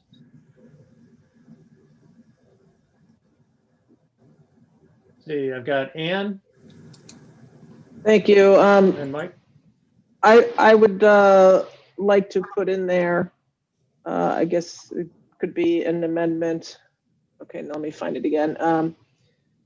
Innovative recruitment. I would like to add after recruitment and retention. So it would read innovative recruitment and retention strategy. All right. Or I don't think Okay, I need well, to explain that. I don't think. Yeah, I think that's a good addition. But can we get Shauna moves? Can we get a second from the committee? Dave or Henry? Would one of you second? Yeah, I'll To add second. the word and retention? Thank you, Dave. Yeah, Okay. I'll second that. All right, thank you. And let's vote that in. Dave? Yeah. Shauna?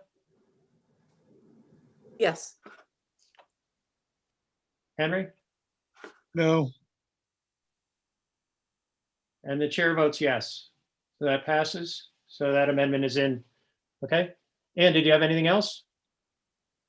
No, that's it. Thank you. Okay, Mike?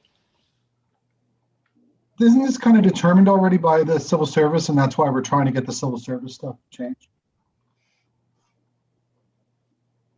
I think civil service is a part of it, but I think outreach, the way we approach and expand our recruitment efforts is needs to be considered. How we assist folks with taking tests, how we really approach reaching out to communities of color, other members of the community that are generally not or have not been in the past interested in these positions. So I think it's more than just civil service. Okay. Martha? I know there's been some discussion and emailing in the Google Doc about a residency requirement.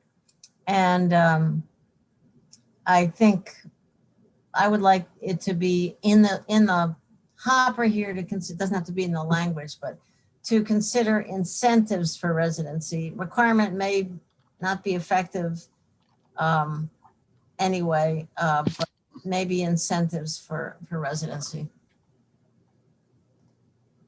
Okay. Mike, did you have more?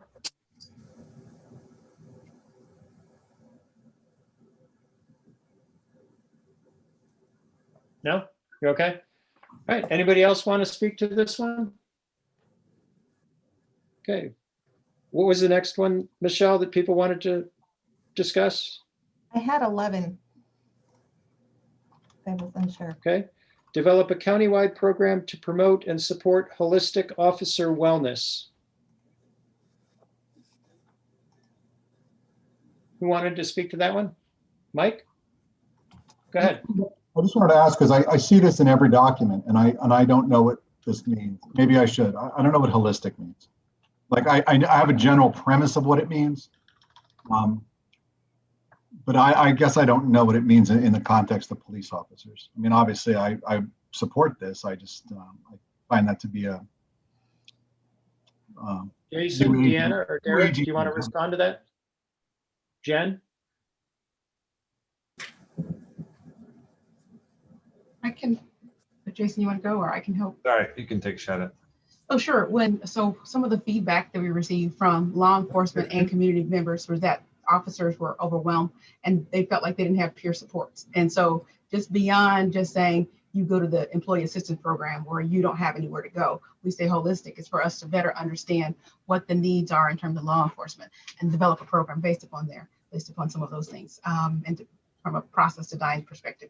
And so we know that one of the things that they also said was they felt like due to the strain of the work, some of the community feedback was like, well, where do officers go when they have to deal with all of these traumas? What do officers do when there's nobody to call you on third shift, So how do we make sure that in addition to what is currently available, we ensure we can be as comprehensive as possible? And so we know that it would be something that would be very reliant on having Derek and Jen work on this because they would have a better sense of how their officers work and things of that nature. But it really is meant to embrace officers and the support that they need to be successful. So we say holistic, it's meant we don't want it to be cookie cutter and that this is what we have to offer. We want to invest some money and resources to make sure they have what they need. So for example, the probation department recently did a peer support program. So there are also other things from the law enforcement, but we also know that the current budget for things that might support some of this is only $10,000. So they need more. And so what does that do to support them? So, and that's in alignment with the recommendations from what we heard from law enforcement, but then also minoritized folks, and that there's recognition that there is a need there. Okay, thanks. All right. Derek, did you have anything you wanted to offer on that further? No, I apologize, Rich. I wasn't aware of what that really meant either, although that peer discussion, I'm sorry, Deanna, how you referred to that. The peer support program, that was talked about, but that was the extent of my knowledge of that. Okay. Anybody else want to speak to this one? Good. I think we're up to number 13, which I imagine we'll have some conversation about. Repurpose SWAT mobile command vehicle to Tompkins County Department of Emergency Response and develop policies for use of the mobile command center. Right, Mike. Hi, so I've written a lot on this. I mean, I wrote a lot about this 2 months ago. I actually think that the SWAT vehicle has to be moved from the Ithaca Police Department because the city doesn't want it. And I think that's a shame. I guess the mayor no longer feels the need for this vehicle. And frankly, that's a cut to that. It's a division basically of the police department. I think it's an important division. I think it adds a layer of safety to the community. I think that they thought that 20 years ago when so many different people invested in the SWAT vehicle. If we're going to move it, I think we should move it under the sheriff's auspices. That's where I see it in other counties as well.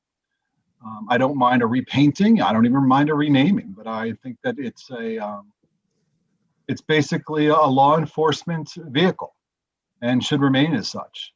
Some people will say, well, it doesn't get as much use. Well, listen, we have a ladder truck here in Lansing. I don't think we've used that, but I'm pretty happy we have it if we ever do need a ladder truck for fires. So, I mean, there's a lot of equipment that we don't use, even on a daily basis. So I would like to, if we're going to repurpose this, I don't really think that it should be repurposed. I think it should just move over to the sheriff's department because I see this as a cut to the SWAT team. And I think the SWAT team is pretty important. So that's where I'm at with it. Okay, Dave? I agree with Mike. I believe that should go to the sheriff's department and let the sheriff figure out whatever else he might want to use it for. But I think definitely it needs to be, with a law enforcement agency, not the response center. Thank you.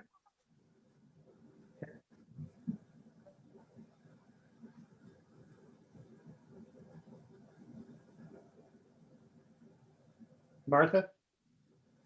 Thank you.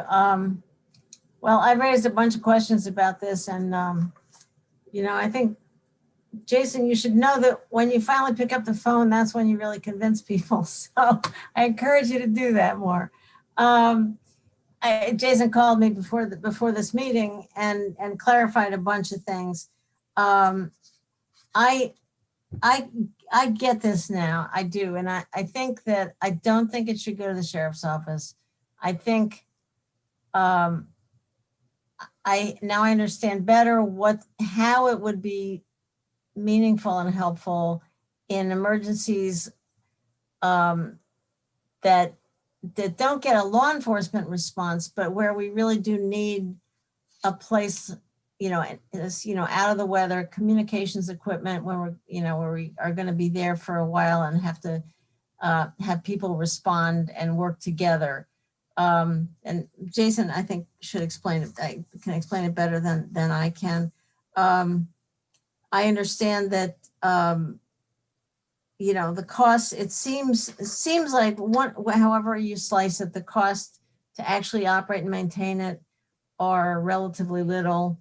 The issue is kind of keeping up the communications, making the communications equipment be as up to date as you might need.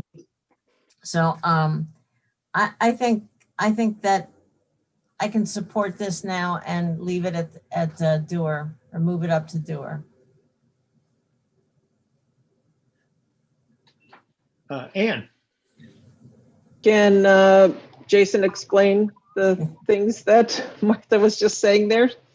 Sure, I'd be happy to. So, there's several things that came along with this discussion, and part of it was the vehicle itself is a mobile command center. It's a mobile communication center. It's not an armored personnel carrier, and it's an asset in the community and has a multi-purpose function. And it can be used for a lot of different purposes in addition to law enforcement and SWAT responses. And making it accessible through emergency response allows it to be used for other things such as, it could have been used for some of the public health response, whether it was mobile vaccination, whether it was mobile testing. It could be used for things like the Cargill incident that took place for sheltering and planning for search and rescue, or for rescue agencies. It can also be used when the communication equipment is upgraded as a backup dispatch center. I mean, it has multiple functions to it. There was feedback through some of the focus groups that the vehicle also has caused some trauma with respect to its use with the SWAT team. That may be subjective and may be up to those individuals, but that was some response that we did get, and as a result, continuing to keep the vehicle as an asset in the community, I think, is important. And moving into emergency response allows for it to be accessible for a multitude of purposes, as well as law enforcement response as it's needed. So that was the primary impetus around this. And I think that kind of encompasses a lot of it. Some of the original budget was about upgrading some of the communications equipment and probably and also rebranding it and so on and so forth. But I think before anything were to happen, the policies and use policies of the vehicle needs to be identified, and how that relationship will work with both law enforcement and other agencies, and particularly how SWAT may need it as well. So that was the focus around it. Thank you. So if I could summarize this, tell me if I'm correct, versus what some people are asking me in the community, they're saying, well, is the SWAT team still going to be able to use this like they have been? And I think what they're thinking is that it's like on TV where this vehicle pulls up and all these armed officers come out of the SWAT team comes out of there. So it seems like this is already a mobile command center, and we're just looking at putting it at Department of Emergency Response and broadening its use. Is that correct? I think that's a fair assessment. Thank you. Hey, Dan. So this is the other issue that the sheriff's recommendations disagreed with. And I just want to say, if people think I'm focusing on the differences, I mean, maybe I am, but I'm not doing it to be divisive. I'm doing it to try to figure out what's best for everybody. And I do not support this idea. But I really want to hear from the sheriff too, to see if what I'm thinking is correct. So the reason I don't support the idea is because Mike Sigler made a nice analogy. It's like a piece of equipment that you don't use very often, but when you need it, you need it. And so, yes, a mobile vaccination clinic might be nice, or some other uses, but when there's an emergency like a hostage situation or a barricaded gun, someone with a gun, you really, it seems to me you want a very quick response. And so I think it should live at the sheriff's department. I think it should be used for law enforcement, maybe occasionally for something else if law enforcement if the sheriff's comfortable with that. My specific question has to do with the idea of the SWAT vehicle has equipment on it, and I don't know how much though. I don't know if that's the kind of thing that would be taken out if there were, for instance, a vaccination clinic being used. So that was my specific question. What would need to happen? Let's use the vaccination clinic as an example. The vehicle's parked in Groton to do vaccinations. There's an emergency in Newfield. What would it be like to get that vehicle ready to use right away? I think you're asking me that, Dan? Yes, please. Okay. Yeah, everybody read what they read in my report. Yeah, we don't use the SWAT bus a lot in Tompkins County. I think I've used it 3 times, maybe 4 in the last 2.5 years. But it is something that is very, very crucial for us to have and have immediate access to it. So yeah, if it was used for a blood drive or whatever example you want to give, yeah, the equipment that's currently stored on that is immense, and it would have to be housed elsewhere, perhaps in a towable trailer. That would give me concerns regarding our response capabilities. And if more was done as far as, now it's held in a different spot, we got policies developed when I can use it and when I can't, that's definitely going to slow things down. I'm definitely a proponent of keeping it in law enforcement hands if I have a say in it. I think that was the intent of it. It was designed for law enforcement response, and it was the intent of the donors that contributed to that as well. Okay. Martha. Well, I'll take a stab at this. First, I really want to thank Deanna for digging out as many of the answers as she did, which was very helpful. This is the way I understand it. This is not a first responder vehicle. This is like the biggest mobile home that you hate to be on, that you hate to be behind on a 2-lane road, right? This thing is not going to go 90 miles an hour to be the first vehicle to respond to an incident. Is that right? Jason or Derek or Jen? Of course, it doesn't arrive initially, but we do have the capability of getting it there extremely quickly. It's set up, it's ready to go. There's no movement of equipment that needs to occur. We can get it there within a matter of 30 minutes and it's there. Okay. So it's not a first responding vehicle. Those are the officers.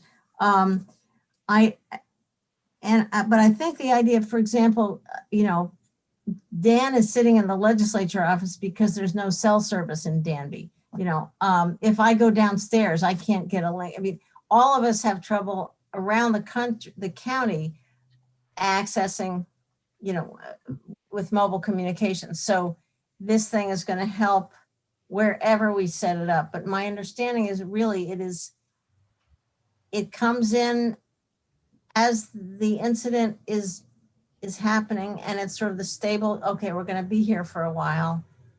So I don't think that's a conflict. And I think if it moves to the sheriff's office, it doesn't address the trauma issue that is purportedly the reason IPD doesn't want it anymore. And it just moves it. And that makes it our problem instead of the city's problem. So I think that would be the wrong direction.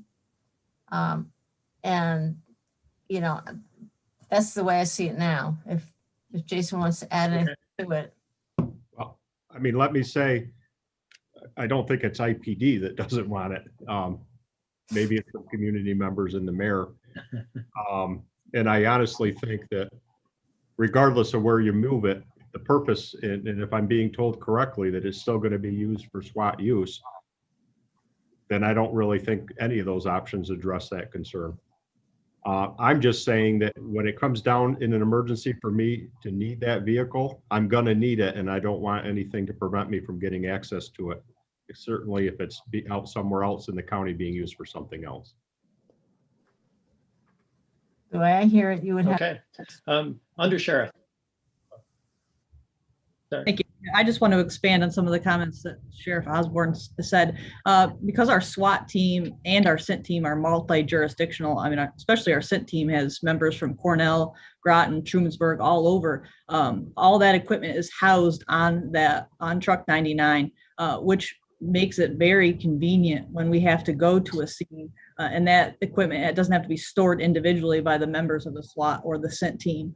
It does make it for a speedy response time. And that otherwise, all of our members that are on the SWAT team and all of Ithaca's, somehow they're going to have to get all their equipment to the scene. Whereas right now, this truck takes it there and they simply have to respond. Same with the CINT team. My other concern about it is that there's equipment on there that gives you access to some sensitive databases, which I don't necessarily think should. I know that someone outside of law enforcement shouldn't have access to those things. So I have some concerns on the IT perspective, and maybe those could be worked out, but I would wonder what would have to happen with some of the other equipment, the electronic equipment that gives you access to certain databases that shouldn't be seen by non-law enforcement personnel. Thank you. I'm going to jump in with a comment on this one. You know, I very much think we need to preserve this capability. This is a public safety tool. You know, it is, I don't think, a good option to just get rid of it. I think we do need to do rebranding and re-explanation to the community, and particularly the critical incident negotiation team side of what this vehicle is used for, because it's really important and it has demonstrated the ability to help diffuse situations. And again, from that perspective, it's a mobile command center, as it's indicated here. I'm wondering if we could swerve back up to the 30,000 foot level and maybe consider an amendment to remove Department of Emergency Response. So it would read, repurpose SWAT command vehicle to Tompkins County and develop policies for use of the mobile command center, so that we can have this discussion in more detail as we go along. Is there any feeling about that proposal? Shauna? I'm happy to move that, Rich. Or second it, whichever you'd like. I'm in support of that. Okay. Anybody on the committee want to? Yeah, I'll second. Thank you, Dave. I'd like to open up discussion to everybody on that, if anybody wants to comment on that proposal before we committee members take a vote. Jason? The only question I have then, so you're not deciding its end user. Is that what you're suggesting? Not yet. That would be the upshot. It would either go to the sheriff or Dewar, but we'd figure that out. Okay. I think that's just my perspective is it will create some conflict with what the city ultimately adopts. And I would encourage you to try to identify this a little bit more, maybe not at this meeting, but the next one. Okay, well, I do note it's 5:02. We've been at this for 2 hours. I don't think we're going to certainly get through the CJC resolution. So it does look like we're going to need Tuesday in any event. We could stop here and go to Tuesday, or we can try to finish this numbered undertaking and stop at that point. But I would propose we do that. Let's see if we can get through this. Dan? Well, can you explain a little what your proposal would mean? What does it mean to repurpose the SWAT vehicle? What would that even mean? Well, with that change, it would mean that the county is agreeing to take possession. And we're going to figure out where we house it and how we use it. You know, I think the devil is in the details of the protocols for call outs and access to it. Yeah. We need to make sure that it would be available, I believe, to law enforcement when they needed it, whether it's at Dewar or the sheriff's department. That's my view. But you're leaving the word repurpose in there, and it's just I don't feel like that matches what you're describing. Maybe. Okay. Repurpose. Sean. Oh, go ahead, Dan, finish. No, it's all right. Go ahead. I greatly appreciate the opportunity and the set of work, and realize that I'm sort of out of line in talking during this committee as someone who participates in other elected official bodies. And so thank you very much. I do feel compelled to report some of the focus group data we heard. I understand the great importance. Sheriff Osborne said, what a great tool. And I heard Representative Sigler say the same thing. I do know for some members of the community that the SWAT truck is traumatizing, in part because it doesn't seem like it's a tool of safety. The fact that it has historically said knock, knock on the front seemed to be a tool of intimidation and not necessarily a vehicle for safety and support. And so whatever the legislature decides, I think that's something to keep in mind. There's a reason why some members of the community have a very strong reaction to that vehicle, even while I understand its tactical possibilities for law enforcement. But I just wanted to give some historical context to the focus groups that we did. It came up time and time and time again, in some regards as an embodiment of sort of an intimidation approach to law enforcement as opposed to protect and serve. Thank you. Yeah. Yeah, it was certainly an unfortunate quote to have on the front of it. Okay, well, does anybody else wish to speak to this? Yeah, I mean, I think that goes to the spirit of this whole idea. It's to move it out of law enforcement, not to remove it entirely when that's the appropriate tool, but to reset the default for the use of the vehicle. That the vehicle is a public safety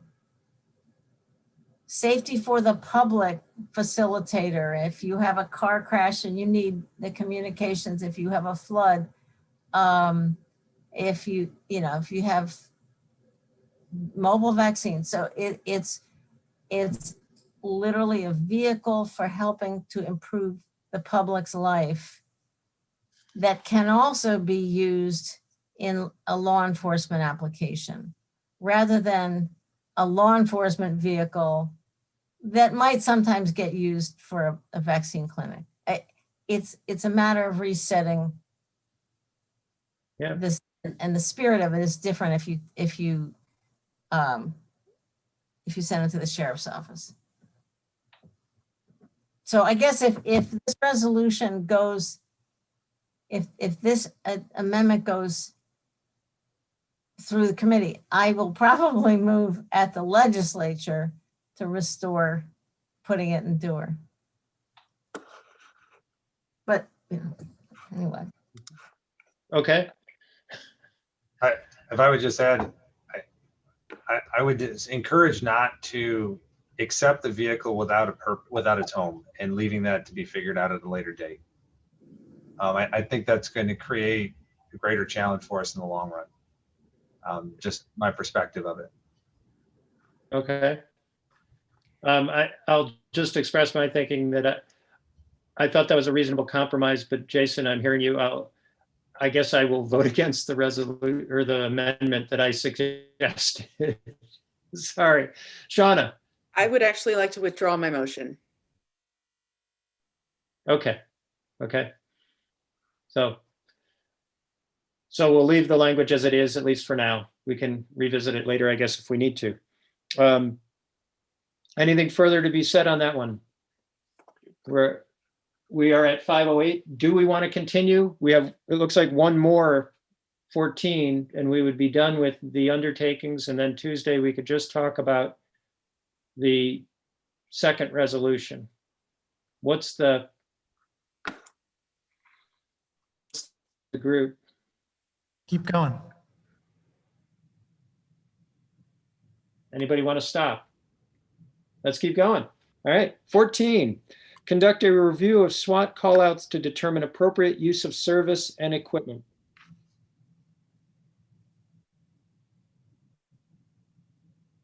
Mike.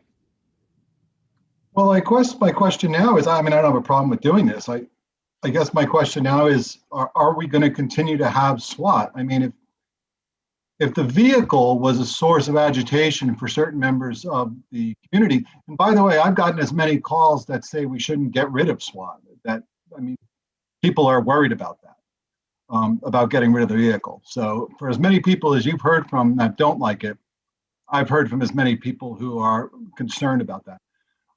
Are we saying, are we even going to have SWAT? I mean, SWAT is made up of a group of people, and we're saying, you know, you're a threatening force, basically. Are we saying that we're even going to have it? So if we're not, what's kind of the purpose of doing number 14? Martha.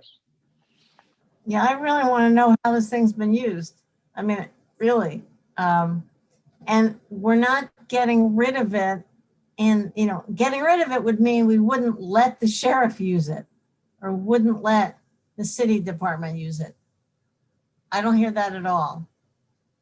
I think this is just, let's follow the whatever data we can find. Let's evaluate and understand how it's been used in the past and try to figure this out.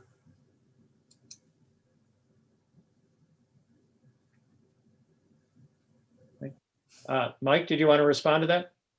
Kind of. I mean, the question is the militarization of the police force, and SWAT is apparently, with this vehicle, a symbol of that. So I think you're actually at a dead end here with it. If you're saying the vehicle is symbolic of that, then the people, frankly, that are members of SWAT are symbolic of that. I guess, yeah, I'm at a quandary of where we are with this team. You know, 75% of it is made up by the city, 25% of it is made up by the county. This is clearly a rebuke of what they do. So I don't know, if I'm a member of SWAT, I'm thinking, yeah, thanks.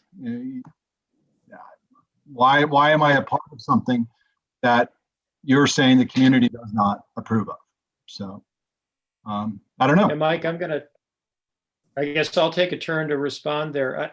I think it's important to have this in the plan because particularly, as I said, it's not just SWAT, it's the critical incident negotiation team. And the SWAT vehicle and the SWAT group and CINT has gone to situations where people have been barricaded in houses, and they've helped successfully calm those situations down and to lead to resolution without, you know, people getting hurt or killed. It's been used effectively. And I think doing number 14, conducting that review, would really help with explaining to the public the beneficial use of having this tool in the toolbox. With that said, everything that Sean Eversley Bradwell spoke about, we need to address too, that we need to think about how this is presented to the public and explaining the tool in a way that we're not emphasizing the militaristic aspects or the intimidation aspects, that it is a tool for law enforcement and perhaps others in the community to use in emergency situations. I think 14 helps us get there. But Dave, go ahead. Yeah, I'm kind of thinking if you change the name to some other acronym, that's going to get rid of a lot of the problems. As far as the vehicle goes, I still think it belongs with the sheriff, and I still think we need to have it. To use it for an emergency communication center for various incidents. I don't see anything wrong with doing that. But I still think it needs to remain in possession of one of the police departments in the county. And I think it would go a long ways to get rid of the name SWAT and maybe repaint that vehicle a different color or whatever. Okay. Anybody else want to speak to this one? All right. Okay, well, thank you very much, everybody. This has been a wide-ranging meeting, and I would ask that we recess to continue on Tuesday. We will look at the second resolution. Actually, we'll look at the resolves. And Henry, you had some process questions. We should talk about those, but then move on to the second resolution, and hopefully we can wrap that up Tuesday and get it in shape for a vote by the full legislature. Is there anything else anybody wants to say before we adjourn for now or recess for now? Dave, is your hand still up? No. Or did you have something Sorry. more? Okay, Ann. That's okay. Ann? Wondering if we could, or someone could set up a tour of the current SWAT mobile. And Rich? Derek or Jen or? Yes, I can set that up. Okay, thanks. I've never seen it. Thank you. I'll reach out to you, Ann. Yeah, do other legislators also want a tour? Yeah. Sure. Okay. Hey, Rich, this is Michelle. Yes. So you have a motion on the table with a resolution. Do you want to have a motion to postpone to next week? Yeah, why don't we do that officially? Resolutions. So could I get that from Shauna moved? Dave or Henry? Yes, second. All right, thank you. Let me call the roll. Shauna? Yes. Henry?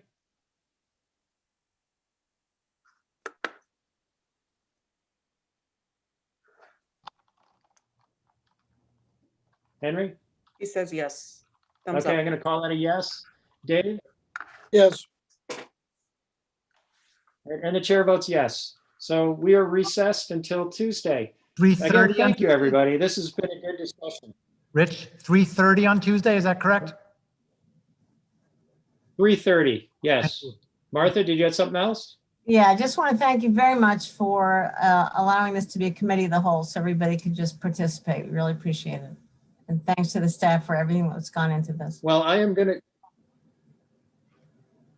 do want to let you know that I had 2 calls with Spectrum. I had a Spectrum service person here.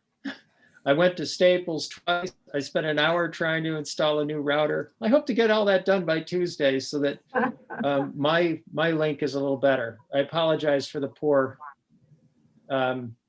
technology. Anyway, we'll get there. So thanks, everybody. Deanna, you had a question? I just wanted to say, in my new role here at the county, I'm just really proud to be a part of an organization where we can have these conversations. They're not easy, and I want us to continue to push the envelope in terms of not making things binary. Like I said, the focus groups overwhelmingly said from minoritized groups that they support law enforcement. They want a different experience. And so I hope that as we continue to do this work, that we don't lose sight of Executive Order 203, because I know we can get lost in process questions, strategic questions, things like that. But it's just also continuing to center around race, but also knowing that we're all rising together. And so I feel like I just wanted to make that comment before we move to the next step, because I think that that's critical as we do our work. And so I thank you all for the conversation, and it'll continue.